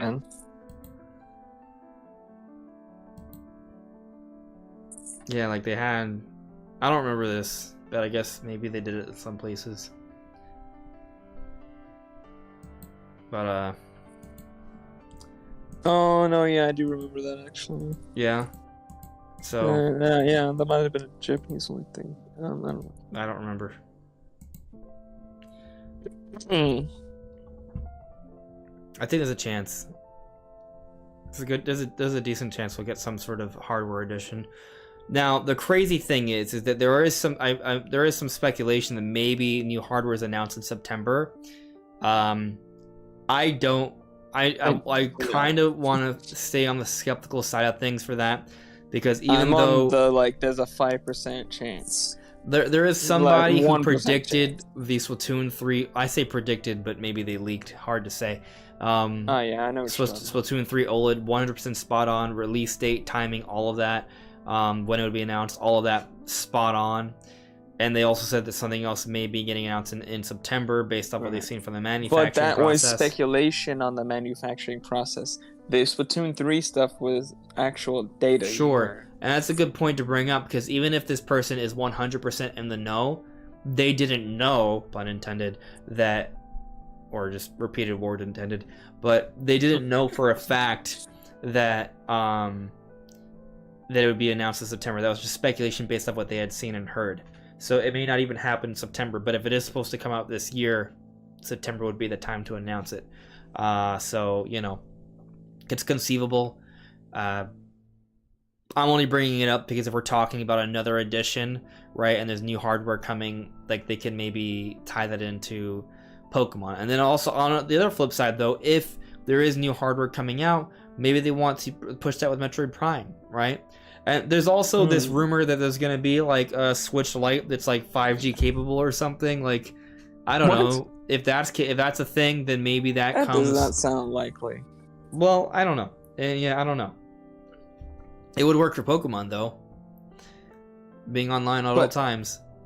Only being able to do that on a Switch Lite, I think that'd be ridiculous. Well, I guess the implication was they would eventually add it for another Switch that has that capability. Yeah, I just don't think they would add it to just. I don't know. I think they would add it to like at the same time. It would have to be like the Switch Lite and a new version of the Switch that also gave you this. Yeah. Joshua Ayers added me, when do you think Gen 2 remakes will come? 2023, 2024, or 2025? Well, the part of the issue here is that I don't even know if we're getting Gen 2 remakes ever again. Next, right? Yeah, now the gaps between generational remakes are pretty long. Like Brilliant Diamond Shining Pearl came out last year, which is what, 2021? And the last time we saw a remake before that was Gen 3, which is Ores, which was 2014. So that's a 7-year gap. And then before Generation 3 was Heart Gold Soul Silver, which released in 2010? So that was a 4-year gap. So it was a... So yeah, don't expect it for a bit, guys. Yeah, but that's the new generations, right? And the implication of a Gen 2 remake is we already got a Gen 2 remake would be a Let's Go style one, right? When can we see Let's Go again? I don't think we will. I don't think it comes out, obviously not this year. I think next year is also unlikely because I think they would follow up Scarlet Violet with DLC. So 2023 is out of the question. 2024, on the other hand, I could see maybe a Let's Go game. If not a Let's Go game, maybe a Legends Arceus game. So those are possibilities. I'm not sure they'll ever make another Let's Go game. I also think 2024 that another Switch might be released by then, and I don't think they're gonna want a Let's Go style game as their first big Pokemon game. I think it'd be so much cooler to do like a Legends Kyurem. But I guess the other weird thing though about the Legends games is right now Legends Arceus is tied into the Gen 4 remake Brilliant Diamond Shining Pearl. do they make a Legends Kyurem going back to Generation 5 so soon? And that's where things get kind of tricky there. So it's kind of hard to say what happens beyond 2023. 2024, I don't know. If they're going to go back to Let's Go, I could see it happening in 2024. Otherwise, I don't see it happening for... I don't know. If it's coming, I would guess 2024. If it's not coming, then I have no idea when. I wouldn't say necessarily 2025. But there will be some sort of Pokemon game that does come out in 2024. Like, they have a Pokemon release every year. Excluding DLC years, which is kind of effectively their Pokemon game for that year. So there'll be something, So if it's not Let's Go Johto, what do? Maybe they make another Legends game. But will they just go straight to Kyurem, which could be tied into kind of like remakes? I don't know. It's tough to say. So I'm not sure. I think Let's Go actually might be more likely than you think, Brandon. But maybe so. Yeah, but I'll guess 2024 to kind of circle back to what I've been saying for the last 5 minutes. But yeah, that's my best guess. If not, then I have no idea. A guy you don't know, in the Mario and Luigi RPG games, Mario and Luigi basically speak Italian gibberish to each other, so there's already a precedent for that sort of pseudo voice acting. Yeah, we've seen it in a few Nintendo games. Yeah. So to do it in another Mario game, maybe on a little bit of a bigger scale, maybe. I do like the idea of some legitimate voice acting, but kind of, not to beat a dead horse here, but the movie, I think that's where we're going to see the next actual true voice acting effort, and what goes beyond that, we'll see from there. But I think we've pretty much reached the end. Yes, the end of the discussion. Leo Aguiar. For some reason, I get a feeling that we get a direct before September because Splatoon 3 would need a direct. No, there's no info on the game. It's coming in September. Point before. Yeah, it's Brandon's point from before. I'll say it could be a Splatoon 3 direct, though. It doesn't have to be a general direct. Fair. So I think there will be a direct before Splatoon 3 comes out. Yeah. We shall see. And yeah, Joshua, I know Let's Go Johto has been rumored to death. I wouldn't mind seeing Let's Go Johto, but I would also prefer something else entirely different. Well, we'll see what happens, guys. Yep, the Presents is on Wednesday. We'll talk about it for sure. We're going to be playing Xenoblade Chronicles 3 all week, and I will try and make some videos between that and work somehow. So, and eating and sleeping and exercising, and maybe I'll forgo social life for a little bit. Yeah, that's probably what I have to sacrifice. It'll be fine. Anyways, have a good night, everyone. If you could leave a like, that'd be appreciated. Share the stream to others. Subscribe if you haven't already. Wish Brandon a happy birthday, and we'll see you soon. Take care. Bye, guys.